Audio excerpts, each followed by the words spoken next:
Everywhere we go, people want to know who we are and where we come from. So who are you and where do you come from? I am Katie and I come from Raheny. Katie.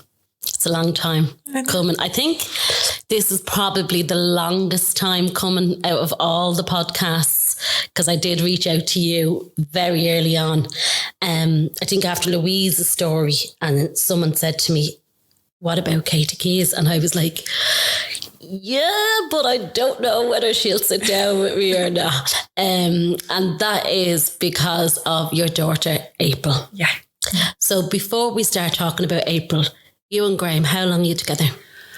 10.5 years. Where'd you meet? In an apartment in Clongriffin. Like an after party? He was my neighbour. Stop. I swear to God, he lived upstairs. The long story short, he lived upstairs and he helped us carry our stuff upstairs. And then we had housewarming drinks with him and then it all just went from there. Was it love at first sight? Oh yeah, we were mad about each other. The first time I seen him, I actually tried to set him up with my friend and then... Why? I wasn't into him. And then the second time, I was like, oh, actually, no, I think I fancy him. Stop. I swear. And then we put a bet on, me and my friend, to see who could kiss him first. I won. I swear to God. Yeah. 2010. Christmas 2010, that was. And then tell me then, we'll just go straight into it. When did you find out you're pregnant and tell me about that? Yeah, so it wasn't long after. Well, I was 20. It was 2012, March, the 15th of March 2012. I remember it was a couple of days before Mother's Day because he bought me a frame to put my little scan in and everything. And it was actually funny because we had an argument the night before. I found out I had no idea that I was going to be pregnant or anything like it. And I woke up the next morning and I got sick and I was like, I don't get sick. Why would I get sick? And then I thought, I'm due my period a week ago. And then I went down to the chemist, bought the cheapest pregnancy test I could find because I wasn't working at the time. He wasn't working at the time and we would have been broke. So I went up, I bought a €2 pregnancy test and it said positive. And I was like, nah, that's because it's cheap. I'll go and get an expensive one. And then, I was. So I actually was afraid to ring him because we were after having an argument. So I got my brother to ring his house phone and to pretend to be one of his friends and ask his mum, was he there? And then I got on the phone, told him we needed to come down quick. How old are you? I was 20, he was 24. Okay, so now I get it. I was like, how old are you doing all that? I know, yeah. Carry on. Yeah. I was only a baby. And when you came down, what did you say? I think I actually told him on the phone before we left, so that you drive quicker. Okay. Because his mum and dad live in Louth, so he was living in Louth at the time. So he flew down anyway, and I was after ringing my mum in the meantime, being like, what do I do? Because I didn't even know what to do. So she said, ring the GP. So off we went to the GP, and then he told me I was pregnant. We went for a walk in St. Anne's and sat down on a bench, and we were like, we're going to be parents. It was just the weirdest thing. But we were both really over the moon, delighted. I know we were young and didn't even have a job between the two of us. But we were delighted. It was the middle of the recession. But we were over the moon. And did you know you were going to have a girl? At first, I think I thought it was a boy. I think the two of us did. I don't know what it was. Graham's mad into football and everything, so we just imagined a boy and football and what have you. And I have two nephews, so that kind of, we just thought that. And then we had like a boy's name and a girl's name. And then when I went for my 20-week scan, she had her legs crossed, so we couldn't find out what she was. Oh my God. No, we didn't care. We left being like, okay, she's healthy. It's healthy. That's all that matters. And then after that, we were like, okay, let's go pay for one of the scans to tell the sex. So then we found out she was a girl. And did you have April all along? Yeah. So I had April and Bella. Bella is my nana's name. And April was from the Teenage Mutant Ninja Turtles. And my little sisters, Lily and Zara, they were 3 and 5 at the time. And they decided on April. Oh, God. Yeah. And come here, the conversation we're going to have, and I know it's a really tough conversation, and this is why it's taken a long time for you to sit with me. And I actually couldn't believe that I got the text message off you to say, okay, I'm going to do this. So at what age do things start to change in April's life? April was 2. It was 2 weeks before her third birthday, actually. But she was sick on and off for a few weeks beforehand, but D-Day, as we call it, was 2 weeks before her third birthday. Are you both living together? Yeah. We moved in together when I was 8 months pregnant. We'd lived together previous to that, and as I said, recession, jobs gone, everything. We moved home, and then we moved back in together then when I was 8 months pregnant into an apartment in Clongriffin. So yeah, we were in our own little home from when the day she was born. Oh God. Yeah. And then D-Day, what happens? So there was a long lead up to it. She kind of hadn't been herself, chest infections, this and that. And April was a very well child. She's good baby. Yeah, never been sick, barely cried, kind of just done everything a baby was meant to do, minus the crying. She was so good. And then she just started getting sick. And even at that, like she was still happy and she was still getting up and doing everything normally, but you could see changes in her. And then one night she was sitting having her dinner and she fell off her chair. Now it was one of the small little kids IKEA chairs, and she fell off and she hit the side of her head and she got a little bruise on her eye. And then a couple of days later, that bruise moved to the other eye. And my mum just was in the chemist and said, listen, look at her eyes, is that normal? And they said, yeah, it's actually normal for a bruise to travel if you've hurt one eye. So they said to her, really? Yeah, I never knew that either. But then I was thinking, well, when someone breaks their nose or something, I suppose they get two black eyes, or I don't know.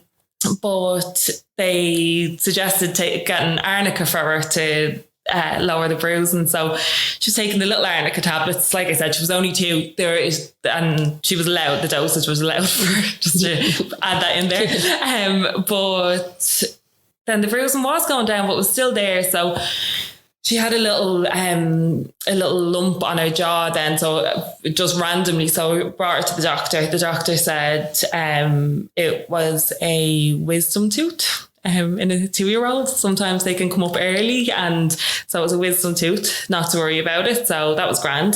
The bruising did start disappearing then, and then she had a chest infection, and they actually said that they couldn't hear chest infection, but they could hear the cough. So they put her on antibiotics. And that was only ever a second antibiotic. She had one when she was like a couple of months old, and after that was the next one. She took them for, I think, 7 days and then wasn't gone. And she just wasn't herself. She was tripping up. My mum actually blamed it on the Penny's Doc Martens that and she brought her out to Clark's in Blanchardstown and bought her a new pair of Clark's runners.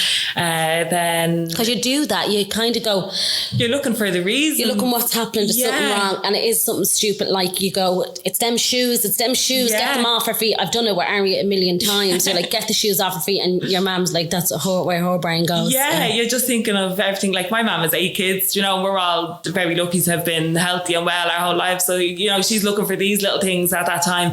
And April was after being in the GPs twice already, and the DDoc actually the October bank holiday weekend, and it was a Monday morning. I went to college and my mum used to mind April for me, so she was after bringing her out.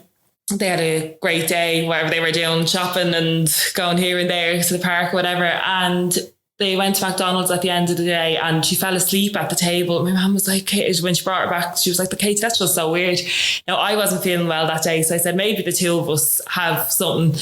And we fell asleep really early that night. Like it could have been 7:30. She got into the bed with me and we turned on Coronation Street. April loved Coronation Street. Just everything. We'd have a cup of tea and biscuits and watch them.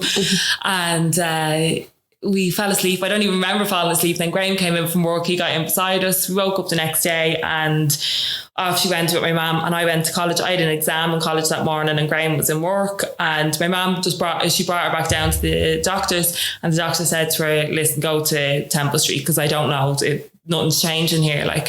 So I got a few messages in college, and I actually didn't look at my phone at the time in college because my tutor didn't like when we done that. So I just for some reason looked at my phone, and it was a message from Graham saying we had to go to Temple Street, and I was literally walking into an exam, and I just said to my tutor, I have to go. And I walked out, and it was we'd never been to Temple Street. I didn't even know where to park at Temple Street. So we went and we grabbed her. Did the doctor say that to go to Temple Street because they were, the chest infection wasn't clearing, the bruise wasn't clearing? The lump, I think she was most concerned about.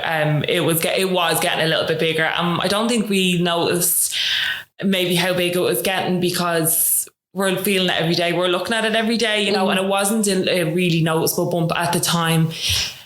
You'd really have to feel her jaw to kind of feel it. But it started to be a little bit more noticeable that day when we went and brought her to Temple Street. It was like the lump started growing more as we were there, and then her eyes started to swell, and then the bruising came back from the previous weeks on her eyes throughout that day. Like loads of things were changing.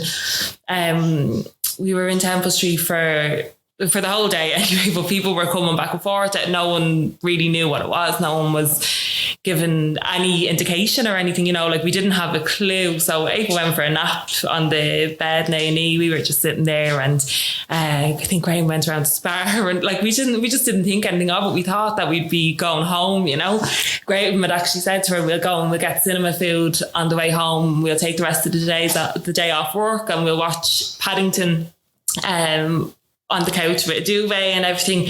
And then they said to us at like 7:00, you're going to have to stay overnight. Now we still did not have any idea what was happening. They took her bloods, and they had said like the blood count isn't great. I think it was her white cells weren't high enough or something.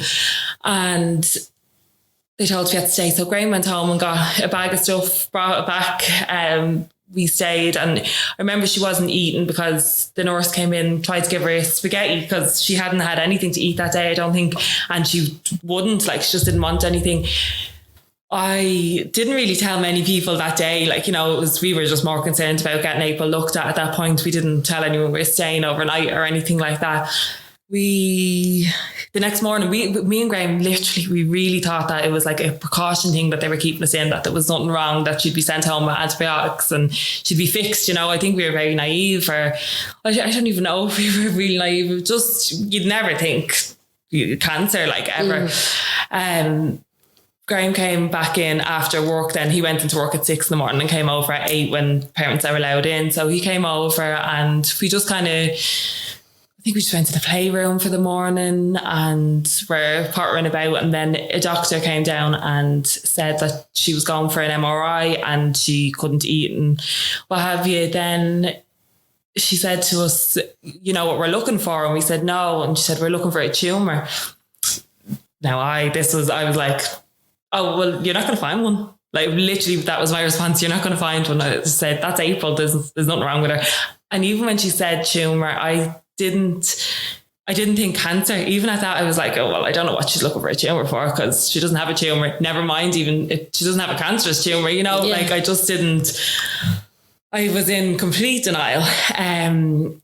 So we went down and she had her scan and everything, and that all happened so quick. I remember bringing her down. She was just getting sedated. She wasn't getting put under general anaesthetic. And I went in, I sang her to sleep. She went off for the scan, and me and Graham went to the canteen, and I still wasn't worried the way I should have been because I was in denial. I went in and we got something to eat, and a woman Graham knew was there, and she said to Graham, oh, why is here? And he said, oh, April's having a scan. They're looking for a tumour. And it was then that it kind of sunk into me. The woman's face dropped, and she was like, oh, geez, please God, she'll be okay. And then I was like, what? No, and then, it kind of set in for me then and went into a bit of a panic mode. So, so then after that. And did you just have a conversation then when the woman walked away? Were you and Graham like... No. You just ate your food. Yeah, just in that moment. We couldn't. We actually couldn't. We couldn't even go, like, let our minds go there together, because then it would just be a disaster. And the two of us would be sitting there crying. And I had a taco. I still remember I had a taco shell, and he had broccoli soup, and we just sat there, ate the food, and went back up. And My mum and my sister were across the road in Kavanagh's getting a cup of tea because they were waiting to come back over to us.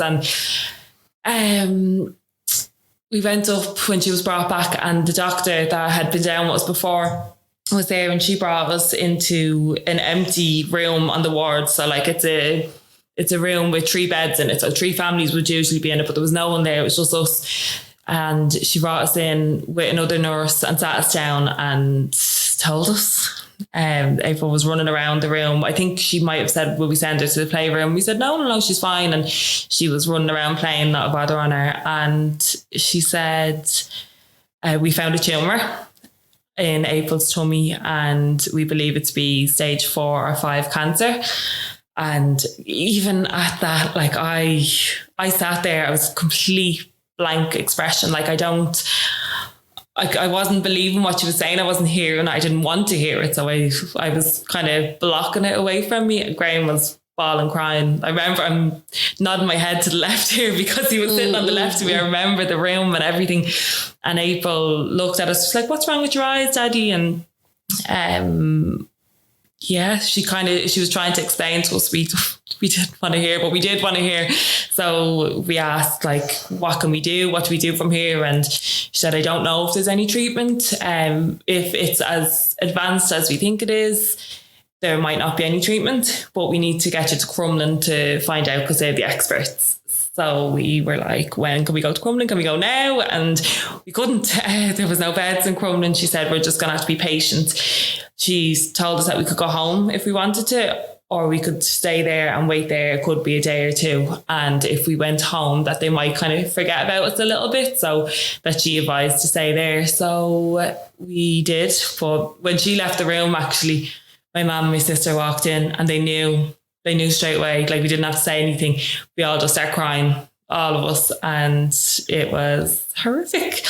And April was still as happy as Larry going around. And that day was just insane. So obviously me and Graham were after getting this news. We didn't know what was in front of us. We didn't know if there was anything in front of us. We didn't know anything. And people were just coming and going, our family, our friends. We hadn't told anybody, obviously, before the scan that we were even in there. And then we had to kind of ring people and text people. I remember actually ringing my dad because he was in work, and I could hear when I rang him that, like, there was stuff going on around him, you know, and I said it to him, and I can't even remember what he said back, but I remember the feeling that I felt having to ring somebody and telling them. And then Graham had to ring his dad, who was in England at the time. Graham's brothers live in London, so he was over with them, and he had to ring and tell him from London. So that was awful. And yeah, then everybody just starts pouring in, you know, all of our family, seeing everybody in those next couple of days.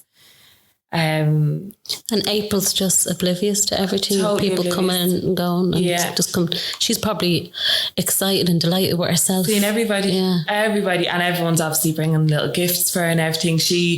April, she's spoiled rotten now, but she wasn't back then. We've always been, well, back then we'd always been like, we worked to pay our rent and our bills, and whatever was left for our Sunday day out. Like, she never got weekly trips to Smith's like she does now.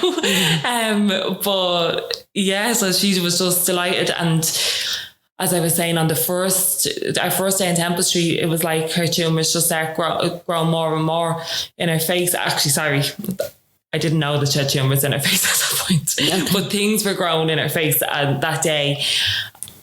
But then by day 3, while we were still in Temple Street, they were getting more and more. So as we were there and everyone was coming in and seeing us, and we were asking, like, can we go to Crumlin? Can we go to Crumlin? And she's actually in front of us getting sicker. You could see it in her. You could see her eyeballs were like being pushed out further and stuff like that. And that's when they were telling us that there's tumours in her legs, in her face, in her neck, in her arms. The primary one was in her tummy, and she needed to check what was in her bone marrow and in her bones. And that could all be done in Crumlin. We were getting very impatient in Temple Street about wanting to go to Crumlin. It was just, I actually didn't even know where Crumlin was. I didn't know where it was. I just knew it was a hospital for sick children.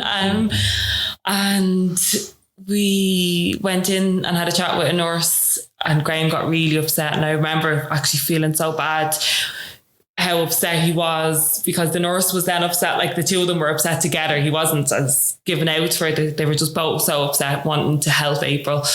And I think she might have pushed for us that evening, because at 1 o'clock in the night that night, they sent us to Crumlin. So like, it was pitch black out, middle of November. I didn't have a clue where we were going. We were in a taxi.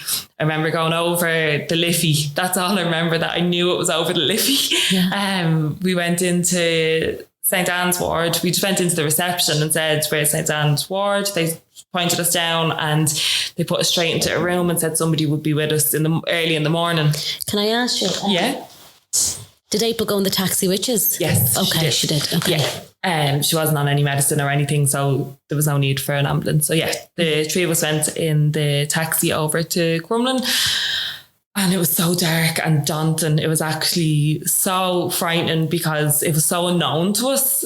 Although Temple Street was new to us as well, it was closer to home, and you know, like I have family around that area and everything that I knew that I could just call, or people could get to us easily. I just didn't know where we were. We didn't have a car with us. You know, we were just in the middle of nowhere, we felt. And Graham actually walked outside in the middle of the night to look outside the hospital and like stroll around and see where we were.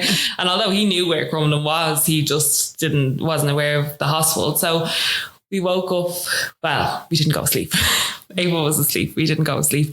And then really early, it could have been like 7 o'clock in the morning, 2 doctors came in. That was Michael Capra and Noel Cunningham, and I'm saying her surname wrong.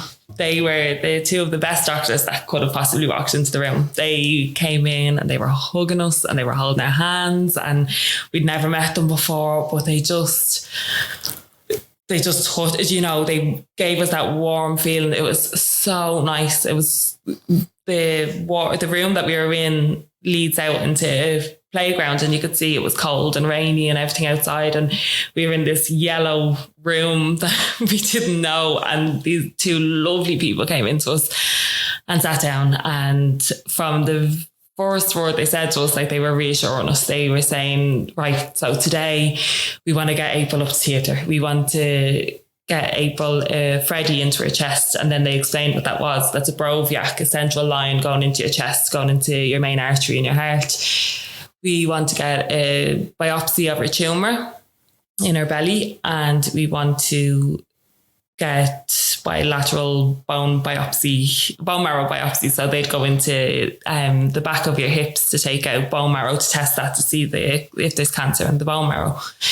So all this was gibberish to us, of course, at the time, but we were like, okay, whatever you need to do to get her better. You know, we still didn't know what she actually had, but they said to us, we have a feeling we know what it is, but we will wait until we do all this and then we'll tell you. But they wanted to reassure us, let us know that they'd look after her and what have you. And they were really, really, really lovely. So, and were you reassured? Yes. Were you? Yeah, it really was. They were just so calming and just so compassionate, which of course they were compassionate over in Temple Street, but they didn't know what they were dealing with, and they didn't know anything about this particular illness. So they couldn't tell us anything, you know. So for someone to be able to say, listen, we deal with cancer every single day and we will look after you, you know, it was very reassuring. Now, they weren't promising us anything. So, you know, we were still on edge for the whole day. We were pacing the hospital. We were sitting in the parents' room with all of our family around us, and we couldn't even look at them. We didn't want to speak to anybody. You know, there was so much going on that day. And she was gone for hours upon hours. It was so difficult. She didn't get back until maybe 6:30, 7 o'clock in the evening. So it was a long day, and she went like just this innocent little 2-year-old and came back with tubes and wires and stitches and everything. everywhere, absolutely everywhere. So I didn't even know how to lift my child up. You know, I needed to change her clothes because as soon as she woke up, she drank a full carton of Ribena and got sick everywhere, and I needed to get her clothes off, and I didn't know how to, because she had this new line in her chest that you need a certain vest to be able to put on with it, and I just didn't know what to do. It was so difficult. I was very lucky to have the nurse that we had with us that day. Her name was Audrey, and I actually later found out that she is a friend's wife, you know, like it's the small world thing coming around again. But she was just an angel. She's done everything. She taught me how to do everything in those 24 hours that we had her as a nurse. You know, she was just amazing. I definitely couldn't have gotten through that day, I don't think, without somebody like her there with me to show me how to do these things. And that weekend, that was a Friday, and it was Friday the 13th. I've had bad experiences on Friday the 13th before, but nothing like this. It was so difficult. We were standing at the front of the ward at the canteen, and the bed came in, and I wasn't actually expecting her down at that minute, and the bed came in. I was like, oh my God, there's April. And then everybody that was there, all of our family and friends that were in the family room canteen thing, jumped up, and I didn't want anybody else to be there because I could see there was so much going on around her, and I just wanted it to be me, her and Graham and a nurse, and it was horrible. The nurse actually sent everybody away because they all followed the bed down to the room and stood at the door looking in, and she closed the curtains, opened the door and said, can everyone leave? Good. And that's what I needed her to do. And I didn't know I needed her to do that. Mm-hmm. But I did. We needed just privacy to be able to take that in and, like I said, learn how to do everything. So that was really difficult. And that was a Friday night. And then we had to wait for the weekend till the Monday to actually find out what it was. So that night, the two doctors actually did come into us and say everything went well. We think it's neuroblastoma, and we will have confirmation on Monday, and then we can make a treatment plan. So we still didn't know what this was. He said, don't Google, don't be a Google doctor. We will tell you everything you need to know, and any questions, write them down. When you see us next, ask us everything. So that's what we did. We didn't Google out anything. We told, obviously, our family and friends what you said. Everybody else Googled it, of course. But I didn't even know how to pronounce neuroblastoma. Like when I was saying it to people on the phone, I was saying, I don't know how to say it, but it's neuro something. And Kate, how old were you? 23. 23. Yeah. I was, 23. Because I remember hearing the news, and it was, when we heard, we were told, you know, that there's a little girl in a travel agency down the road. Look. And her daughter's sick, and like it was cause, and they were like, Shoni, a young one, like, you know what I mean? And I was like they were calling you the little girl, do you know what I mean? Because I think you were probably one of the youngest around in travel. Like I was the youngest in Sky Tours at the time. I started in Sky Tours when I was pregnant. So, you know, I went for all my scans from work and everything. So like April was a part of Sky Tours, you know, and I was only a baby. And I can't remember what age Graham was. I think he might have been 27 or something like that. But we were young, but then again, I don't know if it matters what age you are. If this happens to you, it's horrific, you know, there's no right way of trying to deal with it. That weekend was so tough. We were just trying to learn how to do everything. As I said, I've probably repeated that 5 times. I'm sorry. It's okay.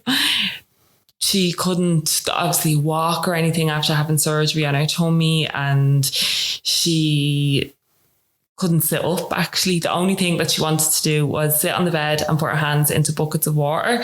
So we had little buckets of water there, and the 3 of us would sit there splashing in it, and people would come to and from the hospital to see us throughout that weekend. I'd never seen so many people in my life. You probably didn't want to see them.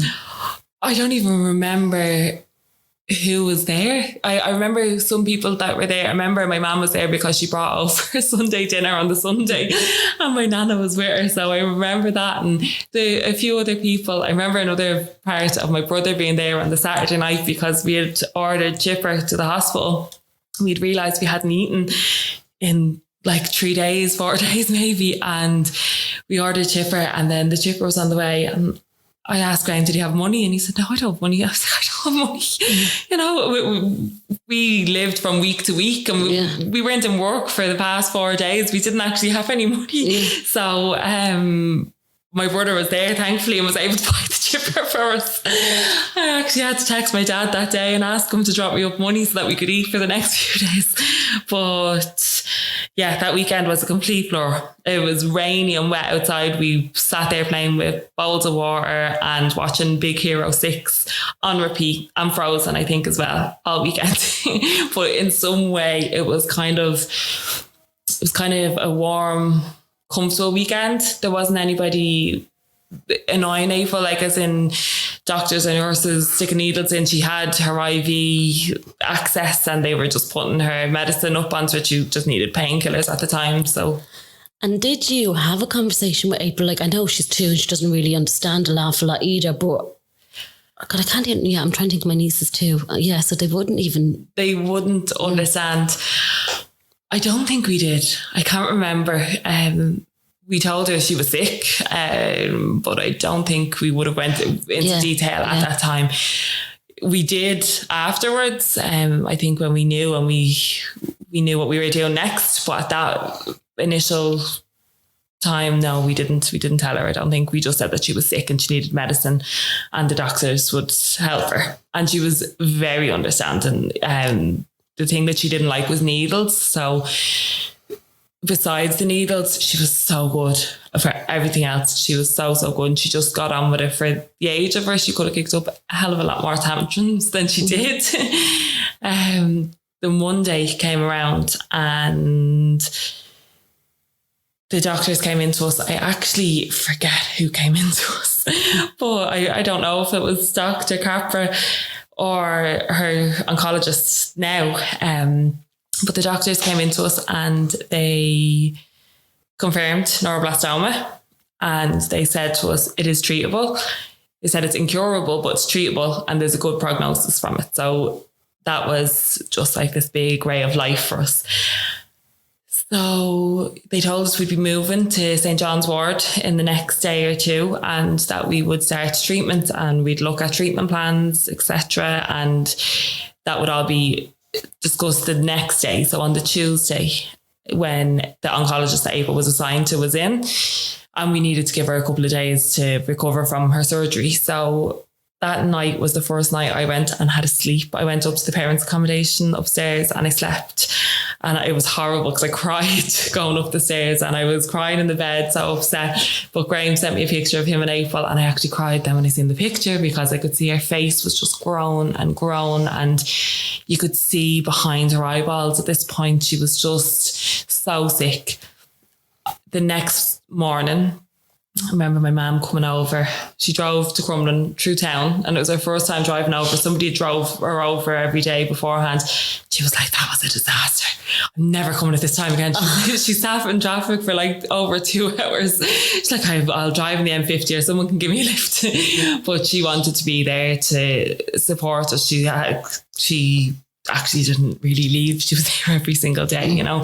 And we were moved to St. John's Ward that day. So that was the 17th of November, which was actually my mum's childhood friend's son's anniversary, who passed away from cancer when we were teenagers. So it was David's anniversary, and we were going to the ward that he was treated on. And I felt like David's looking down on us, you know. It's a natural instinct to think these things. And I was like, wow. I actually texted his mum that day and said, I told her obviously what was going on. And I said, like, you're such an admiration to me right now. Like, you've always been amazing and what have you. And that helped us. It definitely helped us. And we went down to St. John's Ward anyway. And it was sad. Yes, we're going on to a ward with all kids with cancer, but it was so lovely. It was brand new. The ward had only been done up, I think, the year beforehand. So it was brand new. It wasn't like the rest of the hospital. So it was a little bit more welcoming.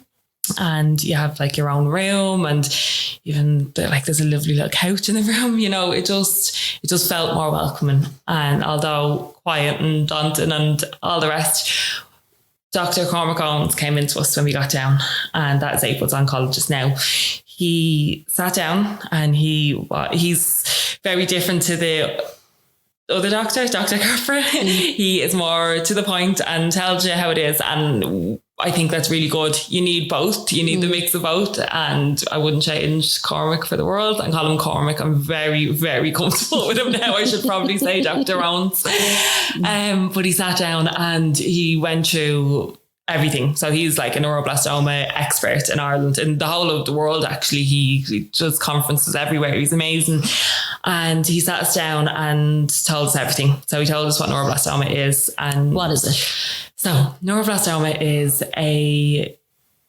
it's a childhood cancer that you get before the age of 5, usually.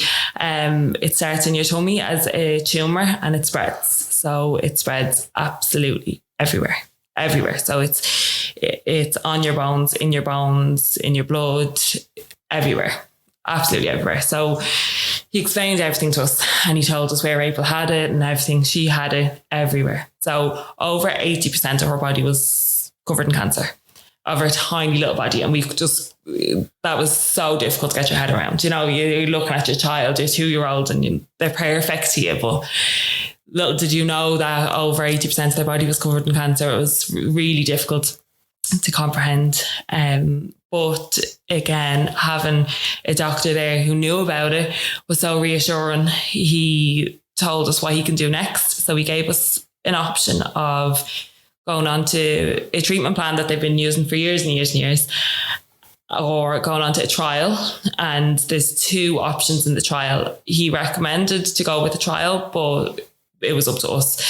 We looked at both. He gave us information on both, and we looked at both, and we chose the trial. The trial was very similar to the one that they've been doing for years, but it had a little bit extra in it, and the survival rate on the previous one wasn't great. So we said, what's the harm? It's a little bit extra in this one, and it could be better for us. So we went with the trial, and it's a randomized trial between an American trial or a European trial.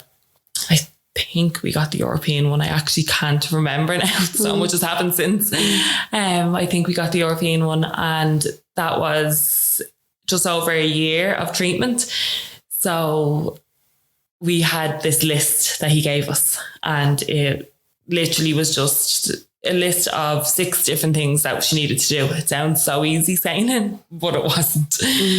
It really wasn't. Number 1 was introduction to chemotherapy. So it was, I think, 10 rounds of chemo every 10 days, and they were 3 days long. So that we had to get through that. We knew we had to get through that. So we had to get through that. Then we'd go on to stem cell harvesting. So they take her stem cells out and separate the healthy and the bad ones and freeze the healthy ones. So that was our next bit that we had to do. Then she had to get the surgery and get the tumour removed from her tummy. And then we needed to get to transplant. So she was having a stem cell transplant. And that's where we used her good stem cells that they'd frozen. That's what we'd use them for. So you have 7 days of an intense chemotherapy, and it just knocks all of your blood, all your marrow out of you, and you get injected then with your healthy stem cells. And then there's a recovery, a very long recovery after that. It's 100 days. So we had to get to that. And then we had to get to, after the 100 days, to radiotherapy. And then that was 3 weeks radiotherapy. And after that, into immunotherapy. So we just had these bullet points that we had to tick off as we went along. And it didn't seem that bad. You know, looking at it on paper, it really didn't. And we were like, right, we can do this. This is fine. You know, and everyone was rooting for her. And yeah. Sorry. Okay. That's just crazy. I know. And is it common? So they say it's not common. They say it is a very rare cancer. Not many children in Ireland have it, but I met an awful lot of children who had it. I met an awful lot of families just over the internet in Ireland who had it. You know, you meet so many people along the way. So while it's a rare childhood cancer, a lot of kids are affected by it. Mm-hmm. And when you met other families on the ward and other parents in the ward, is there a knowing between you? Is there a look? Is there? Yes. At the beginning, it was weird. I didn't know if I wanted to meet anybody else. I felt like I just wanted us to get through this and not have to speak to anybody, but just get through it. And I didn't really have a reason for it. I just didn't want to speak to anyone. So I kind of kept my head down, as did Graham. And then it was a couple of weeks in, and like we were in hospital every single day, like every day. We were staying over most nights. We pretty much lived there. So you do get to see people, you know, you walk by somebody in the kitchen or so you will start talking, like, and you make friends. And I actually have some really good friends from hospital, but it is an understanding. You kind of know what kids have what cancers as well. By little things like that they're in the same times as your child, which means that if they're in for 3 days every 10 days, they're probably on the same treatment as your child is on. Or, you know, a nurse might say, oh, there's a little girl with neuroblastoma down the hall, and then you'll look for that little girl, you know, you'll keep an eye out for her. So yeah, you kind of pick up. And then once you're in the playroom and you do start getting chatting, you tell your story to the other parent, and someone might have leukemia, someone might, you know, there's so many different cancers. I'm trying to think of people what cancers, there was so many, but leukemia and sarcoma and neuroblastoma and Wilms tumours, they were the most common that I came across. And 3 of them are the most rarest cancers. You know, it's mad. But it's difficult making friends too, because children do pass away, you know, so that's very difficult. Mm-hmm. Yeah. So we just took a second, but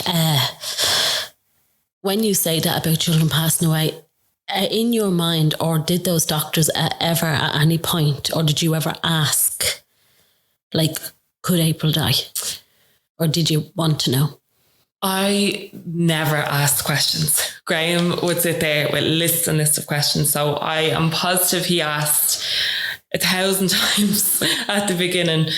It was more survival rate he would have asked, because there's a very big thing in childhood cancer where you see percentages and what have you. But it's actually the treatment nearly that kills children more than the cancer itself, because children's cancer treatment is actually adults' cancer treatment, but children actually get a lot more of it than adults do. So Graham would have asked a lot of questions like that. We did have a really tough time when April was in stem cell transplant. She got pneumonia, and she was brought up to ICU. She couldn't breathe on her own, so she was put into an induced coma, and they did tell us to prepare ourselves. But there was no chance I could have prepared myself at that point. I didn't believe anything they were saying. I was just like, no, she'll be fine. She's been grand till now, so she'll be fine. But that was my way of coping. I actually just sat in a room with her for the full week that she was asleep, and didn't answer my phone, didn't look at messages, nothing. Like, my mum was outside the hospital. You're not allowed into ICU, only mum and dad are. So she was outside the hospital. I couldn't even go out. I just physically couldn't. Graham would go out for her, and Graham would communicate with her. I just couldn't. So I kind of left all that to him. And I actually never realised that. I didn't realise for a very long time that there was a lot of things that I kind of left to him to communicate, because I was too involved in what was happening in the hospital all the time. I just needed to be there, and I needed to know what was happening, or I needed to be doing it. And there was a lot of things that I would have done in the hospital I didn't need to do, like giving Abel's medicines through her tubes and stuff, because I knew how to do it. And I was just, I'm her mom, I want to do it, So, I probably went really off topic there. I'm sorry. It's fine. And so you start the treatment plan at the beginning. So you start at number 1. Mm-hmm. So she has to have her chemo. So then for her to get through to that point where she has pneumonia, was it, I'm not going to say an easy one, but what did she tick all the boxes? All the boxes. She did. Mm-hmm. Don't get me wrong. It wasn't easy. She was very, very sick. She was getting sick on the couch every half an hour, on a bed every half an hour. That's at home. Like when we got home, we nearly needed to just pack another bag to go straight back to hospital, because she'd have a temperature almost every day. When you have cancer, you can't have a temperature. You have to go back into hospital. I don't actually know what adults, but with children, because they have the line in their chest, if that's infected, they'll get a temperature, and that could kill them. So they need to go straight into hospital if they have an infection and be put onto IV antibiotics for 48 hours straight away, whether they actually do have an infection or not, because it just needs to be controlled, whatever it is. So we spent so much time back and forth. I could drive to Crumlin with my eyes closed now. But she ticked all the boxes she needed to at scans. So although the journey up to there wasn't easy, she did tick every medical box in scans. Yeah. God. Yeah, that was difficult. And then she has the operation to take the tumour away, and was that successful? That was successful. The chemo had shrunk so much of the tumour that it was quite small when they went in to take it, and they said they're not allowed to say they got 100% of it. So they told us that they got 99.9% of it. So we were happy out with that. And did they get the tumours in the face? Did they get them? The chemo got rid of all of them. Okay. So her introduction to chemo, the first couple of months, that actually got rid of all of the cancer around her body except for her tumour. It shrunk her tumour though. So they were able to take that out surgically. So at that point, before we even gone into stem cell transplant, she was, you could possibly say, cancer free, but the kind of cancer that it is, you can't stop there. You have to keep going, and you don't want to even say cancer free. So she was doing very well up to that point. She was doing very well for the rest of the time after that, like for the next year. Because the 100 days, because we spoke about it with the Roach sisters, Carla had to have a transplant, yes. And she had her 100 days as well. Mm-hmm. So the 100 days, is that in hospital?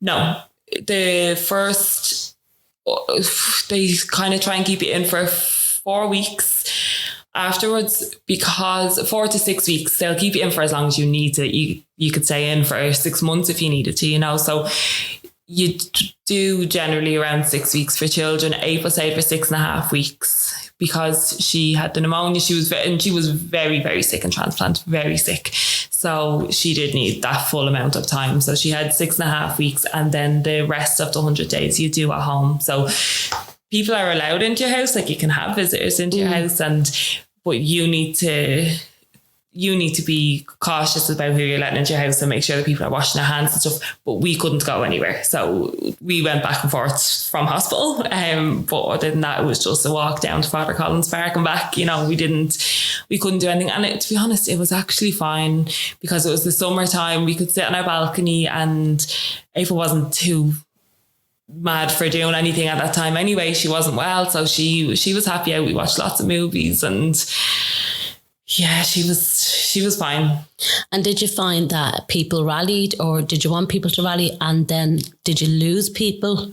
Yes. Was that a big thing? Yeah, a lot. At the beginning, everybody is always there, always, and you so much appreciate them. And I actually feel like I could have pushed people away a little bit. And I'm sure a lot of people were understanding about that, definitely. But there's just too much at once. But then when things quieten down, when things are actually really, really difficult.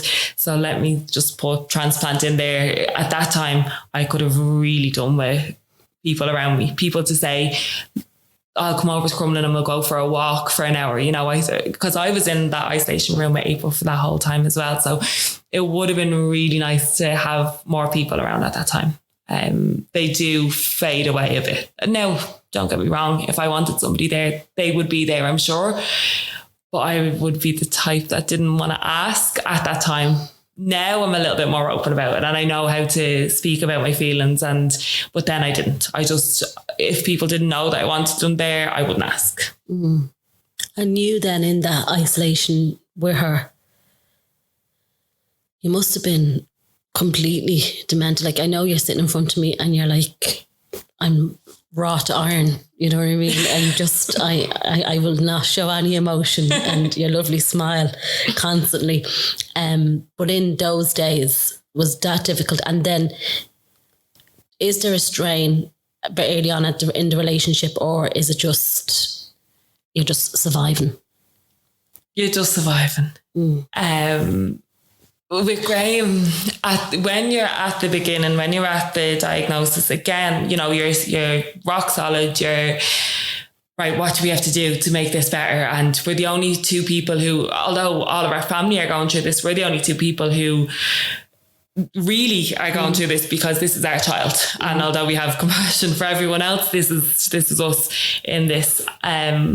We would be very supportive to each other at those points. Then when it comes to when things do get a little bit, as some people would think, easier, but they're not easier, we would struggle. Oh God, yeah. We probably broke up more times during April's cancer treatment than anything else. It's very difficult. Everyone copes with things in different ways. And me and Graham are polar opposites of each other. You know, Graham loves people. Graham wants people around all the time. He's very social and loves to talk. He even loves to talk about April's illness, which I don't. I want just the three of us to be at home all the time watching telly or on a plane going off somewhere. That's all I ever want. To just be the three of us. So we're very different in that aspect. So there was a lot of strain there on the relationship. Even saying that the way of coping, I don't know if that's actually what would have caused strains on the relationship. It could have been anything, because I'm sure everybody's relationship gets strained during that. It's a very difficult time and you're coming and going, you don't see each other. You're doing one night on or one night off. You know, I actually would never leave the hospital. So I used to sleep upstairs in the hospital on my night off. Graham would go home like a normal person and have a normal sleep in his own bed. I didn't. I went upstairs and I paid for parents' accommodation because I couldn't leave. So we never really got to see each other or spend time with each other. And at that moment, it wasn't important to us, you know. And then when things get that little bit easier, you do realise, oh God, I really haven't even asked you how you are in the past 6 months. And that goes both ways. We'd both be very bad at that. But we've gotten a lot better these days. And we'll come to that because there's a wedding and everything that we have to talk about.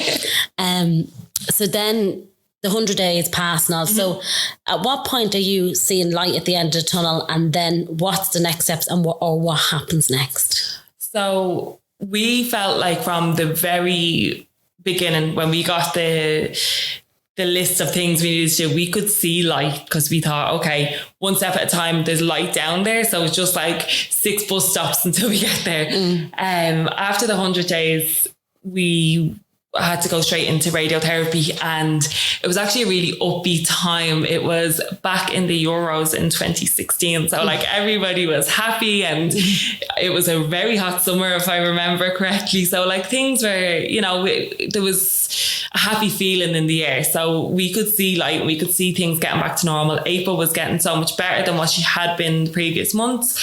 And radiotherapy didn't knock too much out of her. She was okay. So yeah, we could see light there. And when she finished radiotherapy, it was actually like we were kind of sad leaving St. Luke's Hospital, because they're really lovely over there, you know, and you get to know, obviously, all the healthcare staff, and you grow bonds with them. So when we were leaving there, we knew that we were going on to the next stage, which was immunotherapy. And that was 6 months long. And we actually thought that that was going to be the easiest time. So we were in our heads thinking, planning all these holidays, and we knew we were going to go to Paris at the end of the year, and we were going to Lourdes and all in the September, and we just had everything planned out and thinking that everything was going to be great. And it wasn't. The August came and April started immunotherapy, and it was so difficult. It was so tough on her body. What is it? Immunotherapy is...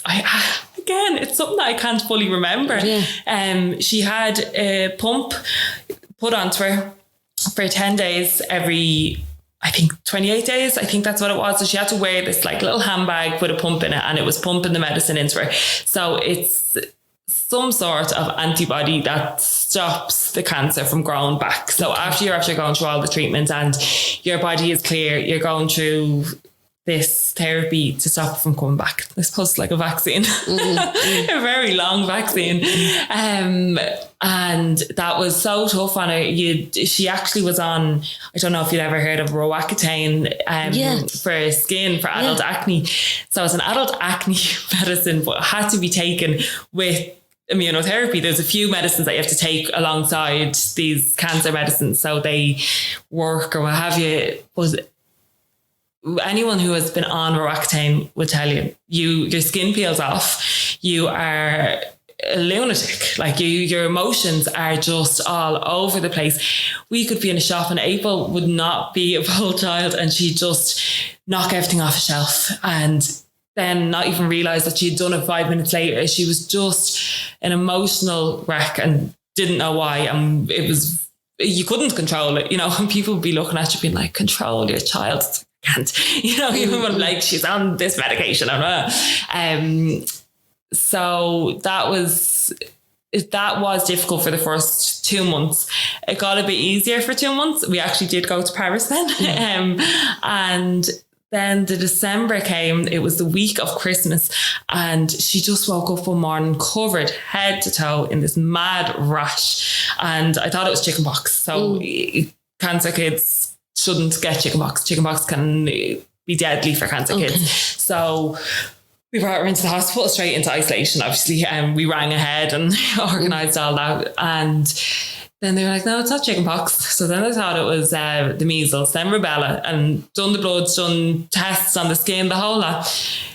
She was on like 5 different antihistamines over 3 days. It was Christmas Eve and we still didn't know what it was, but it started to go down. And we were like, can we go home for Christmas? Oh my God, are we going to go home for Christmas? And we did. We got home for Christmas. We didn't know what it was. We didn't have a clue what it was. But that was her last immunotherapy that she actually finished that week that she got that rash. And then she was finished treatment. So she just needed another round of scans. She needed her central line removed, and she was free. So that then you go into every 3 or 6 months or whatever. What does free really feel like? It doesn't feel free. Yeah. And it will never feel free, I don't think.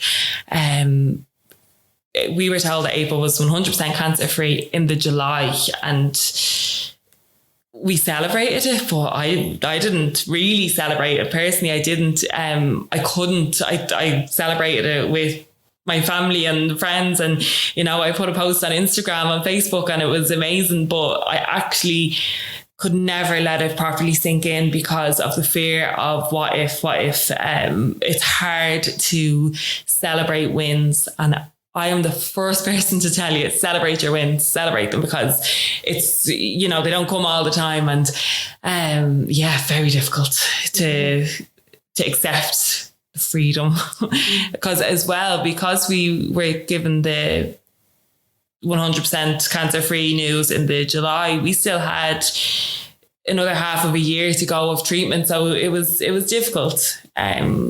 And I used to feel really selfish in not celebrating it so much.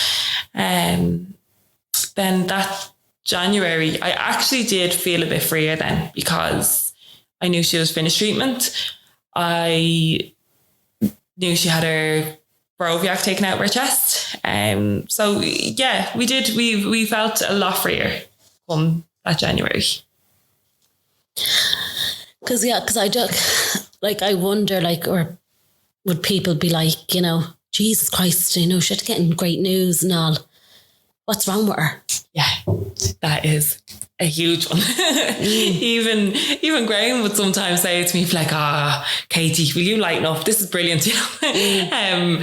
I always felt so selfish for it, but yeah, people would still to this day, like, you'd still have people being like, oh, look, she looks great. And why are you like that, you know? And it's like, well, she might look great. You know, nobody knows. Nobody will ever know what somebody else is going through. So, you know, you would have a lot of that, a lot of speculation, and that's tough. That's actually very paranoid. Is it? Yeah. Yes, very. God, I used to be afraid to walk into a shop years ago. You know, I was afraid of questions or people or anything. All I ever done was write things on the internet because I couldn't say them out loud and I couldn't be faced with a question or anything. So even my family would get news through Instagram. Really? Yeah. I'd either write a general message and send it to everybody in my family, or I'd write it on Instagram and say they're going to see it soon. I couldn't talk. I could not talk. That's your life. That's your child. You deal with it the way you want to deal with it. Yeah. You know what I mean? Nobody, until they walk in your shoes, don't comment. Yeah. You know what I mean? What was some of the worst things people have ever said to you? I kind of like now going, like me saying, did they say your child's going to, like, is that the, like, what's the worst thing? Like, was that really stupid of me to say? No, not at all. Oh, there's been some horrific things. So many. Like, I can't actually, there's one that will always stick out to me. I met this new friend a couple of years ago, and it was after April's first relapse, and another friend who actually introduced me to this person said to me, why does she want to be friends with you? Why is she setting her child up for that? Like, your child is terminally ill. And I couldn't believe what I heard. And then I started thinking to myself, am I being selfish making friends for April because she's so sick and she's terminally ill and another child is going to be affected by this? And then, I don't know, it took me a while to kind of process it and just get over it. I am over it now, but I'll never forget it. It hurts so much. April goes to school. She does things like other children do. You know, she has friends, and if the parents don't want them to be their kids to be friends, right, that's up to them, but just don't let me know that, you know. Yeah. Just don't say something like that to me, because that's hurtful. Really fucking hurtful. Yeah. So there's been lots of little things here and there, but that was just a big one. There's I think that's actually the main one. And then you said the relapse. So and again, we hear this because the trade is so small. The trade that we're in, it's so small, and everyone knows everyone's business. Yep. And and then it would be like, oh, she's doing well, and then no, you know that April's sick again. Yeah. So talk to me about that. So when do you like your freedom and then the relapse? So it was very soon after we got all clear to finish the end of treatment. We call it the end of treatment. Happened in the January. And it was early in January. I think it was the 7th of January. She had her central line removed on, I think it was like the 1st of February then. And we thought, wow, okay, life is going to go back to normal now. I started to bring April back to school. She was in play school at the time. How old was she then? Then she was 4. Okay. So she was after turning 4 the previous November. And she started going back to play school, which she had actually only started the September before she was first diagnosed. So she had missed so much of this, but she took to it so well. Like, she remembered her friends.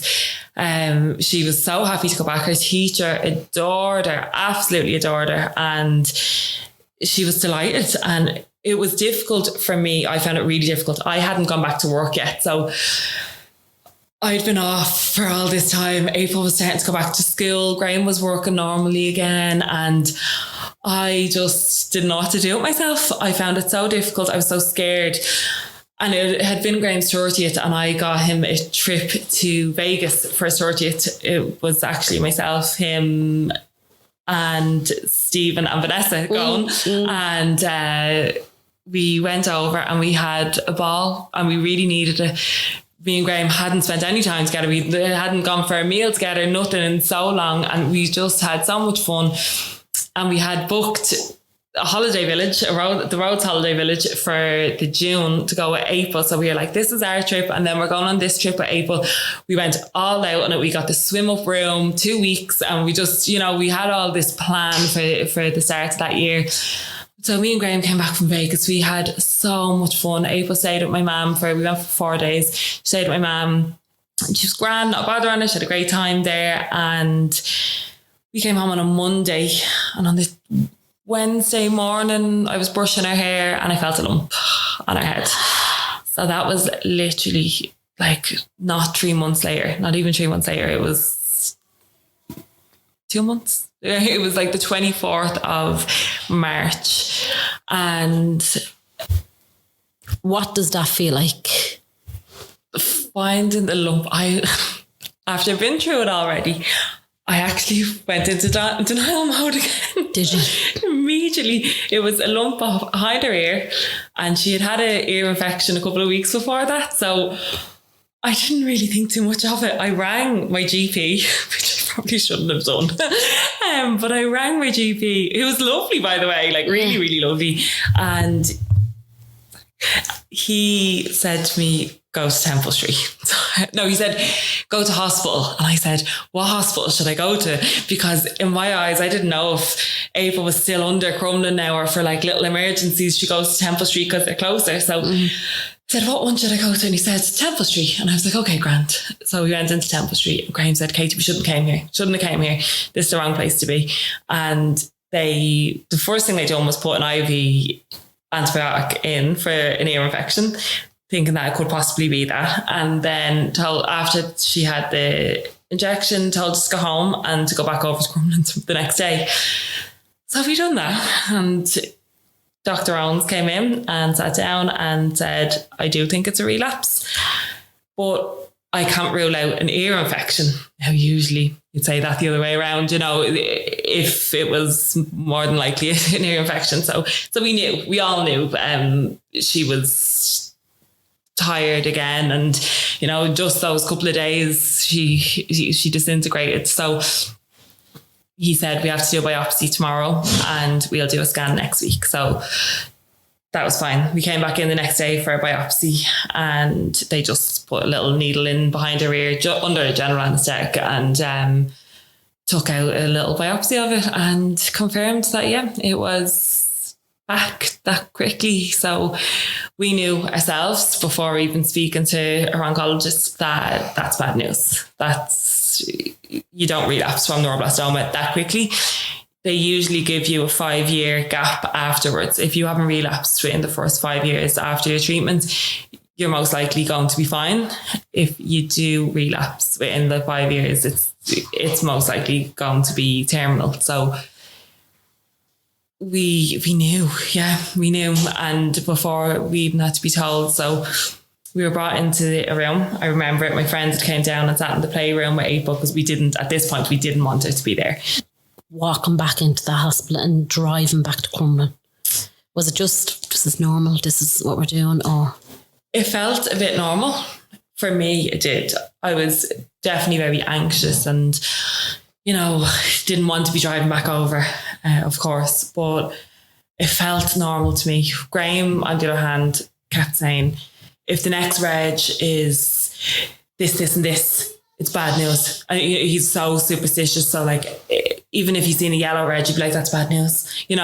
Silly little things like that mean things to him. He hadn't had his hair cut in a week and a half, and a haircut is a thing for him. So he's thinking, because I haven't had my hair cut, my hair was messy, it's bad news. So it's and people go there. They go there where, as I said, it just how you react to the situation, and people go there, and that's okay. And I feel like little things for me was The night that April fell off the chair at her first diagnosis, I was going out that night. So I was going out to have a good time. And then on a relapse, I went away and I had a good time, and then she relapsed. So I nearly told myself I'm not allowed to have a good time anymore. I'm not. Like, you do think, did I do something wrong for this? So at that point, I was thinking I'm not allowed to enjoy myself, because when I enjoy myself, something bad happens. Okay. Not necessarily punished, but yeah. Okay. I just have to be a mom. I'm not allowed to be anything else. So you're in the room. What does that room look like then? Oh, we were in this. I've actually never been in this room before. We walk by it every single day in hospital, because it's on the way to the reception to St. John's ward. Never been in it before. Didn't even know what was behind the door. And we were sitting there with Cormac Owens and April's nurse, Jane. I think it was Jane.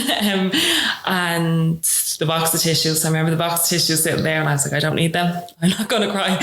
I probably cried 2 seconds in. I actually started to let emotions out then. And they said to us, like, this is bad. Generally, when this happens, you would only have a few months left to live. They said there is an option, but April's not strong enough. She's not even a year over her transplant. She wouldn't be strong enough to go in hell for leather for another round of treatment like we did last time. So they said, there's another thing we can do. We can give a oral chemotherapy that can prolong her life. So he said to us, if we don't do anything, she will most likely not make it until Christmas. And this was in the March. So obviously for us, that wasn't an option. We're going to try, you're going to try for your child. To a certain extent, April was after been through hell the year previous. So this oral chemotherapy they're talking about, we want to know everything about it and what it's going to do to her. So they said it will give her a good quality of life. She should have 3 years of good life that we could. They knew, the doctor knew, he knows how much we love to travel, and that's all that was always the next question to him. They're like, hey, can we go here? Can we go there? Can we have a letter for the airport and what have you? So he said, you'll be allowed, travel and do the things you want to do, and like, you won't need an internal line in her chest, and because a lot of those things stop you from doing things. You can't get into swimming pools, and you can't play with other kids the way a normal child would, because they can knock it out of your chest and stuff like that. So he said it'll give her a normal quality of life for about 3 years. So we said, right, great, that's what we'll do. So we started that, I think, like the next day, maybe. It was fine. It was fine. Like, it didn't really affect her in any way at all. We done that for 5 days, and then she'd take a 28-day break and start again. He did want to do radiotherapy on her head as well into the site. So we did do that summer, and the same amount of doses as the previous time. So she done 15 rounds, and like, she would have gotten it just behind her ear. So, there's lots of side effects from radiotherapy. One would be that it might affect the bone there, that it could shrink, and, her ear might not grow the way the other ear is, and it might touch a bit of her brain. So she might lose a little bit of function there, or like, it would affect her in later life, and all these little things. And she was grand. Like, she was just so well. Like, they generally, radiotherapy side effects don't actually happen till later in life, but she was so well during all this, and she was on that chemotherapy for 2 years, and they were a great 2 years. We really did make the most of everything. We literally were on a plane probably once a month, going and doing something, just making memories all the time, because we knew what was coming. So after 24 rounds of that, so we got to December 2018. Yeah, 2018. And you do have to stop that chemotherapy after a certain amount of time. The side effects of that can be leukemia. So you can't really add another cancer into a cancer, So we had to stop that. That was difficult deciding to do that, but we had to. There wasn't really any other option. But she was so well. So all of her scans were clear. She was in great form. She was a normal child, you know, like she was out playing on the street. We had just moved into our house and she made friends after like 2 days and she was out playing in the garden. I couldn't believe it. I remember sitting in my bedroom window, staring out, crying, be like, oh my God, she's just out there playing like a normal child. She was 6, just gone 6. So like, it was just so magical for me, you know, it was so amazing. That year then, 2019, she wasn't on any treatment. She had a scan every 6 months. So she had 2 scans in between that time. And she was, like I said, just a normal child. She loved school. She went to her summer camps. We went on a ridiculous amount of holidays that year, but she loved every second of that year. Like that year was amazing. Everything about it.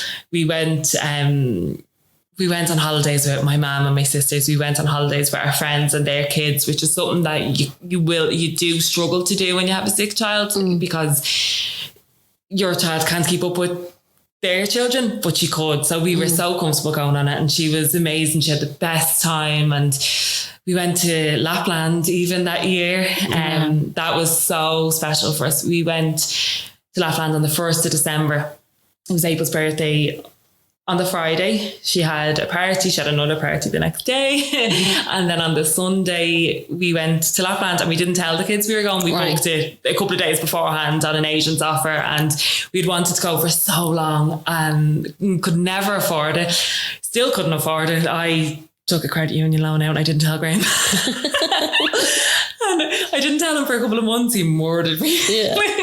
But we went and we just had such a good time. It was myself, Graham, April, my mum, and 3 of my sisters. So we just had the best time. We came home on the 3rd of December. And April was in hospital on the 4th of December. She had x-rays and ultrasounds and seen a doctor, had her bloods done and everything. She was absolutely fine. We went bowling afterwards. Normal life. On the Friday, I think it was like the 6th of December, and she had an earache. I actually rang in sick in work, which is something I actually really never did.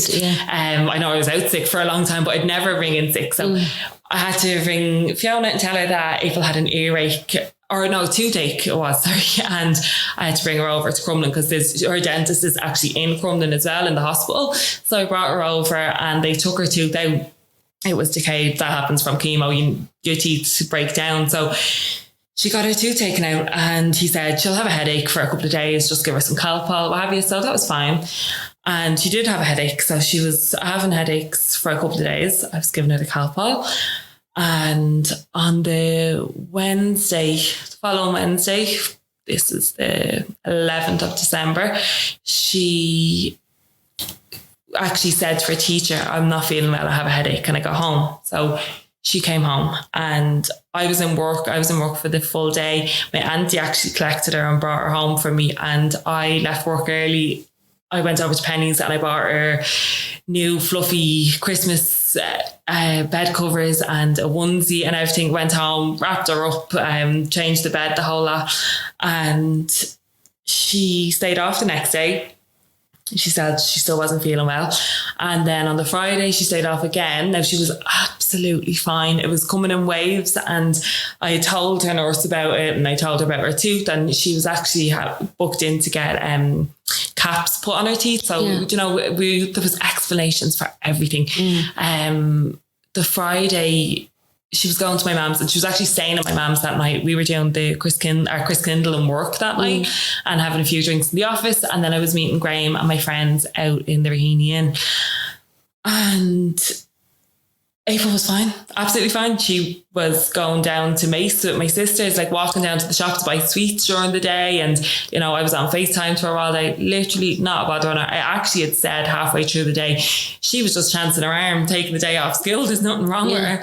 And we started our Chris Kindle and work, closed the office. We were sitting there having a few drinks, and I was actually getting ready then to go out, and we were all having a great time. And my mum texted saying April's not feeling well. And then I was like, again, she said, yeah, and I really think she's not well. And I said, okay, did you give her Calpol? Well, I sent Graham around, and then literally I don't even remember time frames or anything. It all just happened so quickly. But Ava rang me crying, which she doesn't do ever, and unless it's over like a PlayStation or something.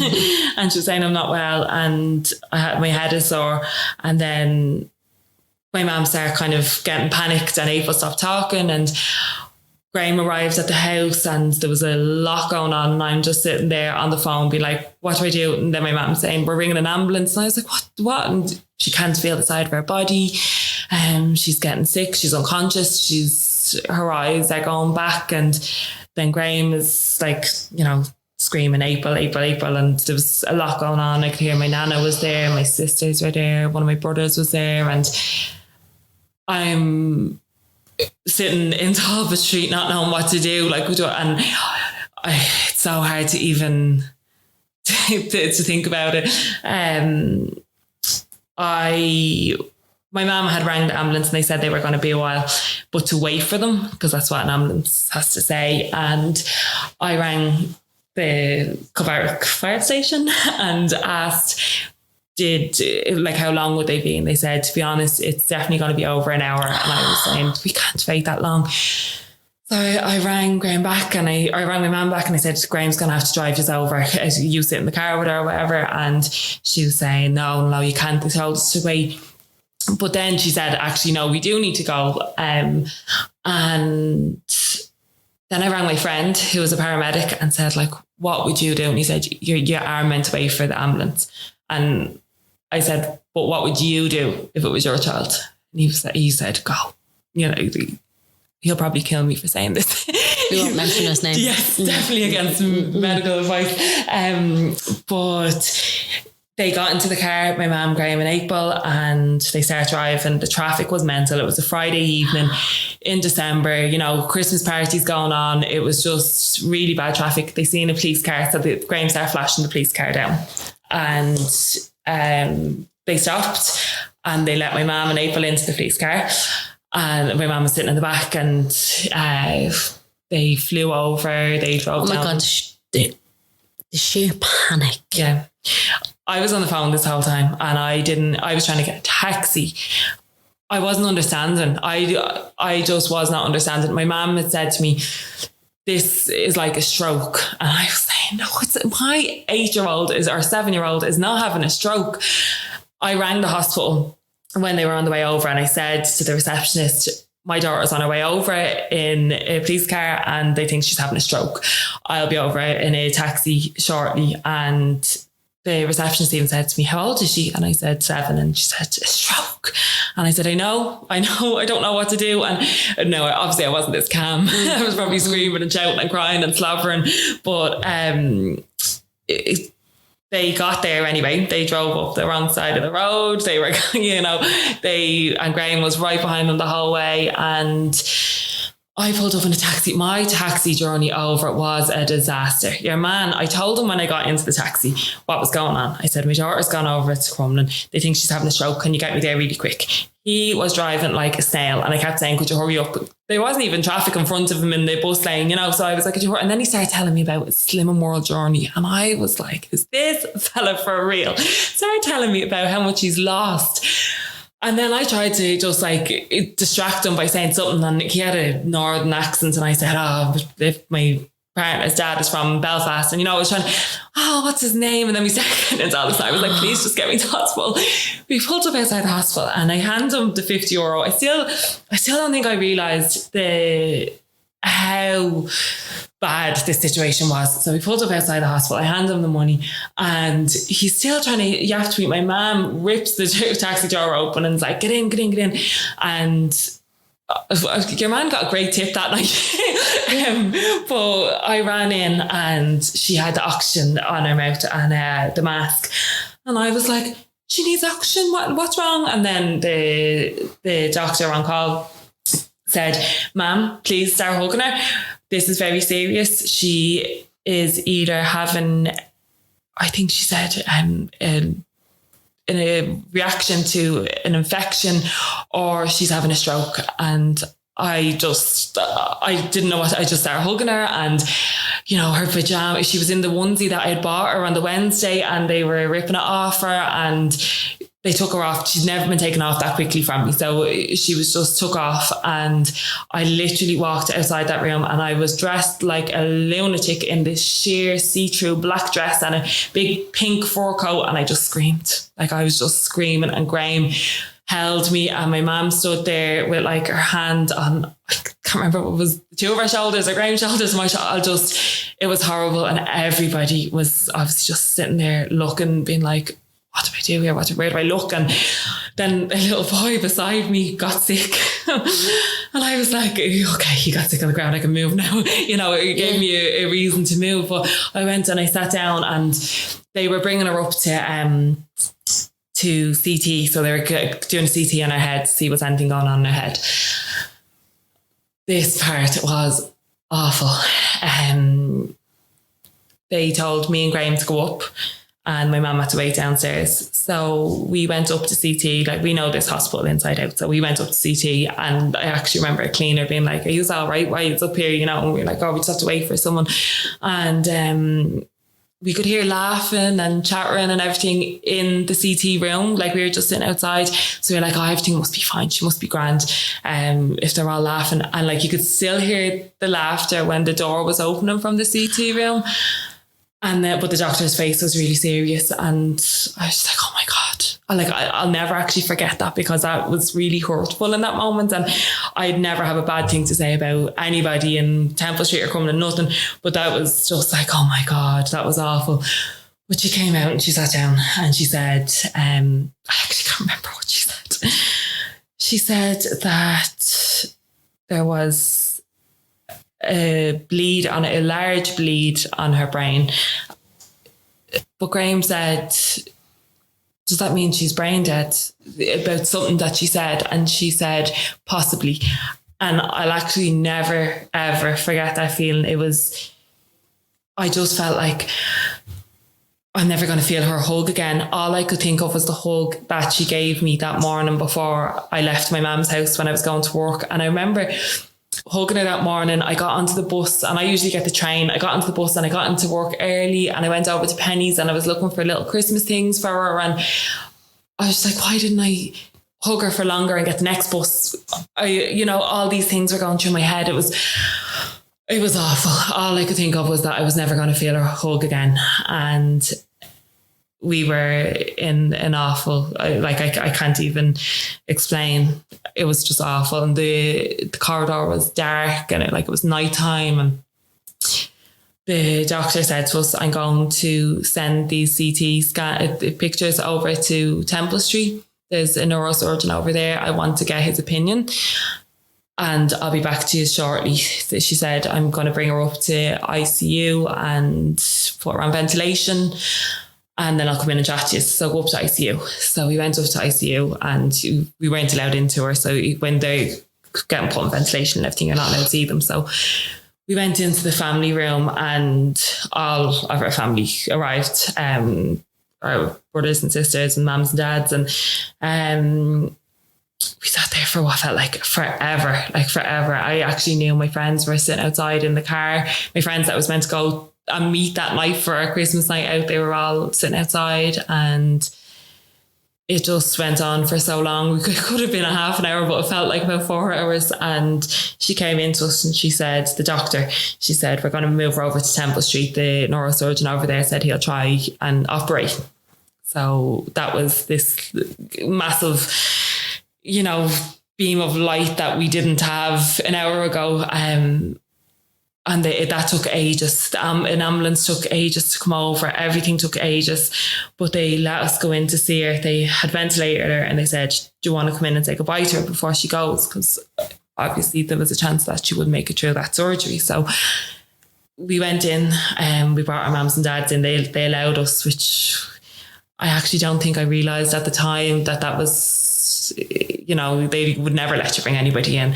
So they brought us in, and we just gave Could her you touch her or anything? I could touch her. She was covered in everything. She had, she was incubated, but we could touch her, and I was able to give her a kiss on the head. And they took her off, and we actually walked down behind her to the ambulance, and my brother-in-law who was there said, I know that paramedic, and she texted someone and said, like, we'll look after her. And and we drove behind the ambulance over, but the ambulance took off, and we couldn't keep up, and we got to the hospital and she was gone up already. We just even wanted to see her going through the doors. We got there, we walked up the lane in Temple Street, and Graham's friend Stephen was standing there, and he was like, I just seen her, she's gone in. And and we were like, we were in a state. So myself and Graham went up to where we were told to go. It was upstairs somewhere into a room, and somebody came into us and said, she's in surgery now and we'll look after her. We'll come and update you in a couple of hours. So we went downstairs because our friends were after following over to there. So we went down, we were standing in the lane, we weren't talking, we were standing there, people were talking, we couldn't speak, we couldn't do anything. We told everybody to go home, like it was the middle of the night, it was probably like 1 or 2 in the morning, and we said, go home, we'll text you, we'll ring you, and send everybody home. And we went back up to it's a parents' room in ICU. We went back up there, and it was a horrible room. It's so dark. It's so lovely to have it there, to make tea and coffee and stuff, but it's dark, and it's got cold leather couches, and it's just not inviting. And we were so frightened. I sat down on the couch and I put a blanket over my head. I didn't want to see, I just wanted to just be hidden until somebody came and told me something. So somebody did come in the middle of it all. One of the neurosurgeons came in and said, like, things are going well, we're looking after her. Again, we'll be back in a while. And so me and Graham still just sat there in pure silence, couldn't speak, nothing. And at about 4:30, that neurosurgeon and another one came in, and they came in looking real serious. And we were like, oh my God. And he sat down and he said, I'm trying to think of his name. I can't actually. God, that's gone as well. It's terrible. I know his name. But he sat down and he said, I've preserved April's life for now. So we were like, that was a big, we're like, but that for now part, we didn't like that so much, I didn't know what safe net. So we kind of just ran through things with us, and then told us that we could see her in it shortly. She was in recovery and they were bringing her up to ICU shortly. So he told us that he stopped the bleed and he took out her bone flap, which we didn't have a clue how huge that was. So he took out a part of her skull, and he told us like to prepare for what we were going to see when we went into her and everything. So we went in shortly after when she came back, and she was completely bandaged up, so we couldn't see anything. She was on ventilation, so she's not awake or anything, and we couldn't see anything. Then you're not allowed to stay overnight in ICU, parents aren't. So you do have to leave, even though it's 5 o'clock in the morning and you're going to be allowed back in at 7:30, you have to leave. So they let us sit there for about half an hour and then told us to come back at 7:30. So we got in a taxi, we went home. We both got into our bed and said nothing but fell asleep. We did fall asleep, and we were asleep for probably an hour, and my mum was outside with coffee ready to bring us back in because she had taken our car home for us. So we went over, and she's still obviously incubated, and they changed her bandage, and the girl said, like, I'm going to change it again shortly, so I just want us to prepare. It's a big scar around her head and everything. And she said there was a lot of blood as well, and I was laughing, and I said, I actually don't know if there is a lot of blood. Her hair is dyed red because I dyed her hair red for Halloween, and I thought it was a wash in, wash out, and it was permanent. So her hair was still fiery red. My 7-year-olds, they probably should have rang child protection or something. Oh my God. And then the nurse was laughing and everything, and she was saying, oh my God, I thought it was blood. And she, anyway, we were there for a while, and it's, once you have a nurse there chatting to you and everything, they do make you feel a lot more comfortable, and no matter how bad the situation is, and obviously we knew how bad it was, but they chat to you and they calm you down. it's not even their job, but they make it a part of their job. They're so good. But she changed the dressing and we seen the scar and it was huge. It was literally from the middle of her forehead down to the back of like the crown of her head and then around to her ear. And there was no skull there. So they were after taking the skull out and putting it in a freezer in a different hospital. I can't remember what hospital, but it was just, the whole thing was insane. And it was a weekend. Sorry, I didn't tell you this. It was on Friday the 13th. Again? Yes. Yeah, Friday the 13th, 2019, this one was. Oh my God. Yeah, so that's a crap date. We literally hide at home on that day. Graham went on his stags on Friday the 13th and I was like, oh my God, pray for myself. But anyway, that day, another day, that was just a big, huge blur. We had people coming and going again and that little tiny horrible family room was full of pennies, bags of pajamas and blankets and everything in it that my mum and Graham's mum and everything was after getting. And they were going to wake her up the next day. So they told us to go home and have a sleep and come back the next morning. They were going to start to wean her off ventilation. So they done that the next day. And the next few weeks is just like a big blur. She's down in a neurosurgery ward. This is complete new territory for us. We are used to cancer. We know cancer. This is the brain. I don't know anything about the brain. So April's oncologist was in London and stalker Katie emailed them and everything. We're like, I don't know if you heard about April, but and God bless him, he didn't respond to my email and I was paranoid. But he sent one of the hematologists from Crumlin over to us to see us, and that was really lovely and comforting. And then as soon as Cormac was back, he came straight over to us, not even on duty. He cycled over to see us. And we've got a really good relationship. So yeah, that all happened. They confirmed that it was a tumour, a very large brain tumour that wasn't outside the brain. It was outside, in the middle, inside, all over, everywhere. And once neuroblastoma is in the brain, you can't get rid of it. So we knew this is the worst. Although the last time felt like the worst and the time before that felt like the worst, this was it. So we didn't really know anything at this point because they hadn't taken the whole tumour out. So she was booked in for a surgery on the following Friday, which was like the 21st of December.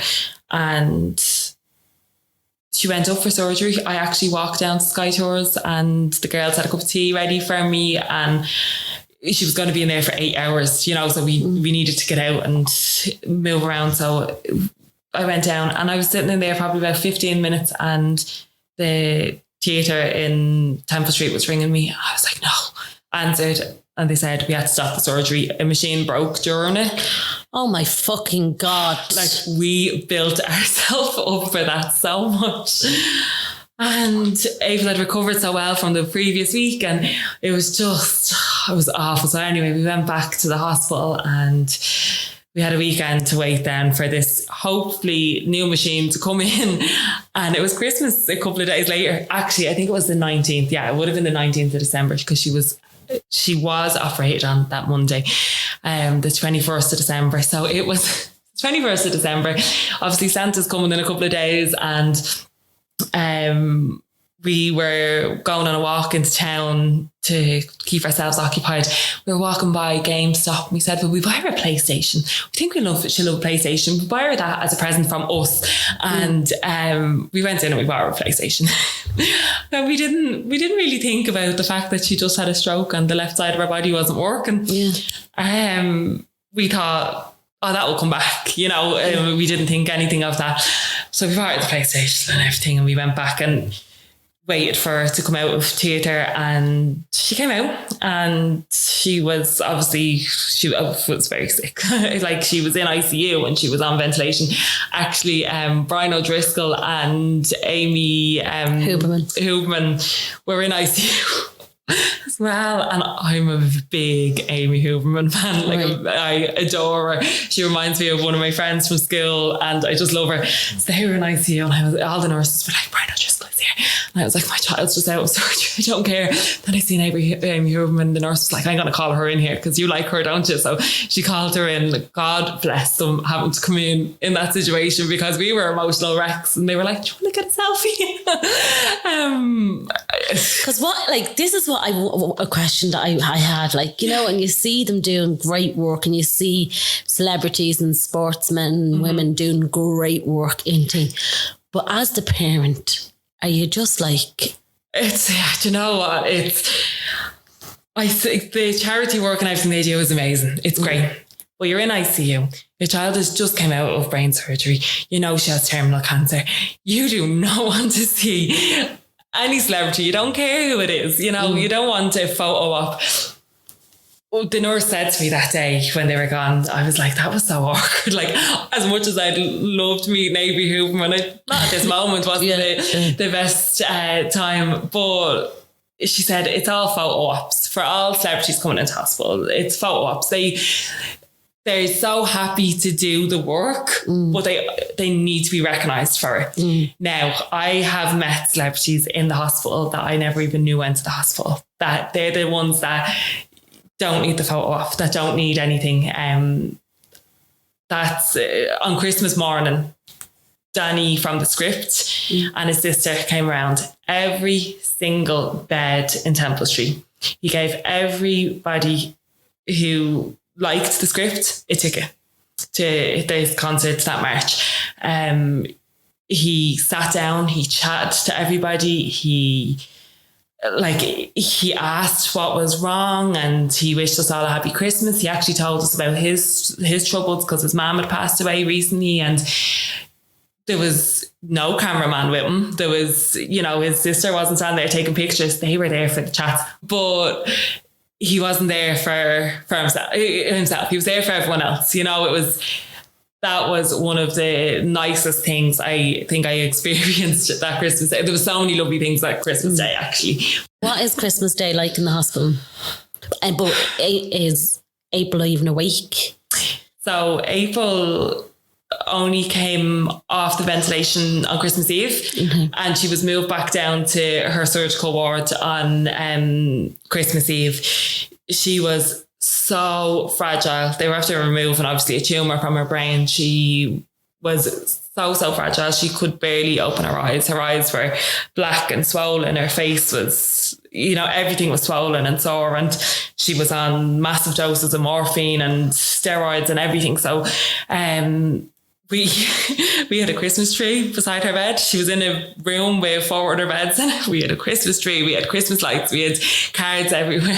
When I say Santa came, like, it was insane. I'd say people were looking, saying, what is going on behind that curtain? She wasn't awake. She wasn't. She woke up for the toilet during the night and stuff. Now, she obviously couldn't get up and go to the toilet, so she woke up for little things like that. She didn't even notice the things that were there or anything. The next morning, she woke up probably Christmas morning, maybe about 7 o'clock, and we were so excited in a way. You know, we were trying to make the most of it. And she did actually open every single present she tried. Like, she clearly couldn't even see what they were because she was just opening them and putting them to the side. But she went back to sleep then, and then she woke back up a couple of hours later, and she was a little bit more lively. But the thing, and we always say it, the llama saved Christmas, the booty shaking llama, Santa brought her, and we got batteries into that and we pressed it, and that was the day he was saved. He was shaking his booty all around her little table, and she was bringing him everywhere. We had like a big buggy with a tray on it for her. So like, it's like a big child buggy, and it had the tray, and the llama literally just sat on the tray for the whole day dancing. And family came to see us, and there was carolers in, and like I said, Danny from the script was there. the Garda came in, because they do the little blue heroes and everything. So they're very involved at Temple Street, and they came in and they were so lovely. Again, I know the Garda do use a few photo ops, but they didn't that morning. You know, it was so nice. It was actually lovely chatting to them and everything, and they gave us all little Christmas presents and stuff, and it was really special. Even one of the nurses came in and gave all the mums and dads like little Christmas presents. I got a hot water bottle and flowers from Mad Flowers. Mad Flowers donates flowers to the hospital for parents at Christmas. So they gave us some flowers. I didn't know that. Yeah, you're not actually allowed to have flowers in the hospital. So they had to go home, but they were still beautiful. And it was such a nice gesture. And the canteen is open for Christmas dinner, and you do actually pay for lunch in the canteen in hospital, but it was free, the Christmas dinner for families. So we went down and we had Christmas dinner. Now April she couldn't eat. She actually wasn't allowed to eat. Her throat from surgery and everything. And like, you are so, because you've lived it. Yeah. You've lived it, and it's like your story, you know it off by heart. You probably told it to people in your company a million times. I actually, I don't tell people about it, but I tell myself it all the time. I could lie in bed and go over it all in my head every night. I don't do it every night, but I could. But I don't talk to people about it. You're the first person who I've actually ever sat down and told start to finish with. Even my counsellor, I don't do that with. Yeah. It's so fucking sad. It's so sad. And I know it's not because April's here. Jesus Christ, walking into that canteen and having your Christmas dinner, but being surrounded by others who are in the exact same situation as you. Yeah. As an outsider looking in. It's very hard. Yeah. But like I said, you've lived it, you know it. It's your truth, it's your story. And that's why you're sitting there in front of me and being the strongest person I know, because I've met strong people, but like I'm literally okay, let's go. Oh, I'm sorry for making you cry. It's just that image. I know. And I actually have a picture of us all sitting down there. Yeah, I remember Graham putting it up on Instagram that day, and I was like, oh God, and it was just me and Graham that had our dinner. April couldn't eat, and his family had it was his family who was there with us, and I think my brother and one of Graham's friends, because my family were coming up later. You have to give times to people to come up at, and they were all gone home to have their dinner. So it was literally just me and Graham sitting there milling a Christmas dinner. And the picture, the dinners are in front of the two of us. Everyone else is just there with like cans of Coke in their hand. But it was an experience to have Christmas in hospital. Not something I'd want to do again, but it's made lovely for if you have to be there. That was it was our only time in hospital, but the 2 years previous, we nearly had to stay in hospital for Christmas. We got out on the Christmas Eve, or that was 3 years previous. And the whole lead up to Christmas in hospital, they really do make sure that you're happy and you're comfortable and everybody is somewhat able to smile or enjoy themselves at some point. But yeah, we were 2 days post-surgery then on Christmas Day. It was difficult. I don't think we had registered things yet. It wasn't until after the new year, because everybody's on their holidays and, the full staff aren't in, and you don't have all the physios and the OTs there and everything. So you're not getting the full medical care you'd get in a normal time, which is understandable. I wouldn't, I wouldn't give out to them for going home for Christmas.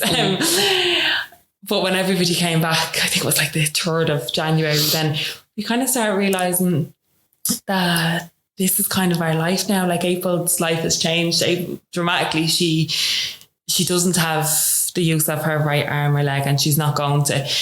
She can't move her fingers and she can't move her toes, and she couldn't walk or anything then. Like obviously lots of physio and everything. We were doing lots of stuff, and that was all really difficult. We were in hospital for 11 weeks, or 9 weeks. We were in hospital for 9 weeks that time. And we made so many friends, which was actually really lovely. We never stayed in a ward with other people until this time. And April made like a best friend, Anthony Iannucci. You might have seen him on the Toy Show last year.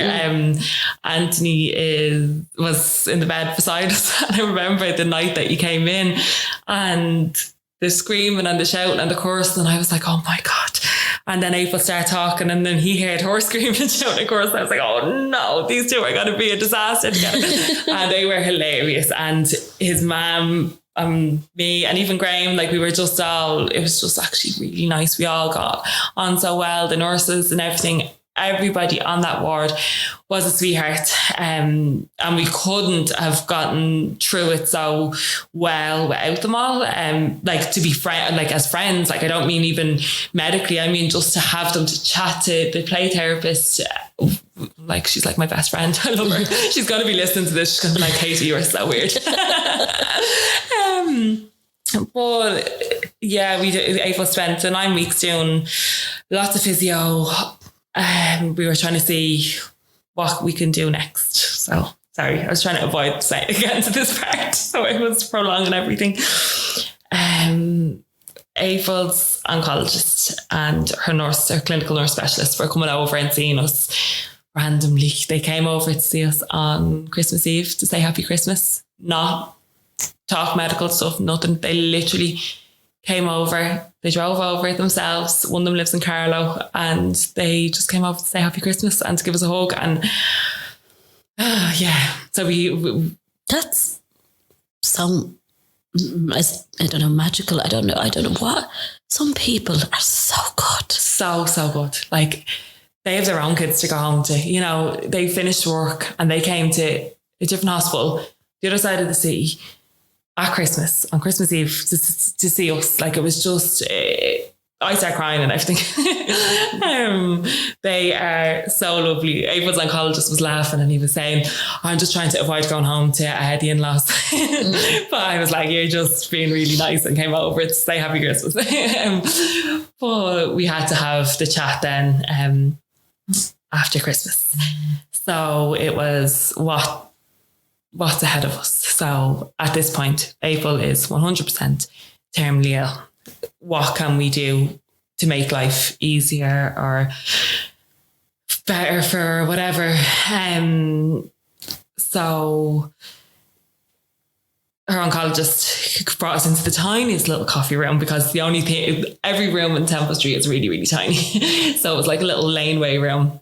And we were sitting in there, and he said, like, he asked us first. He didn't say anything about, he was like, what do you want to do? He knows that we're so used to this life and we're so knowledgeable about it all. Well, I wouldn't even say I'm that knowledgeable, but I kind of know what steps you can take. And he asked us, and we're just so fed up for her. It's just not fair.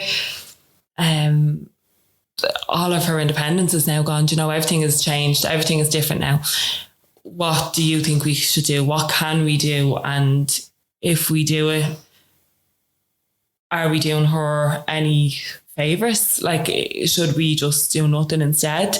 We didn't want to do anything selfishly for us. We didn't want to put her through treatments to make us feel better. And that's not me saying that anybody else, any other parents that do lots of surgeries or not even surgeries, treatments or whatever for their kids is selfish. It's everybody is very different in these ways.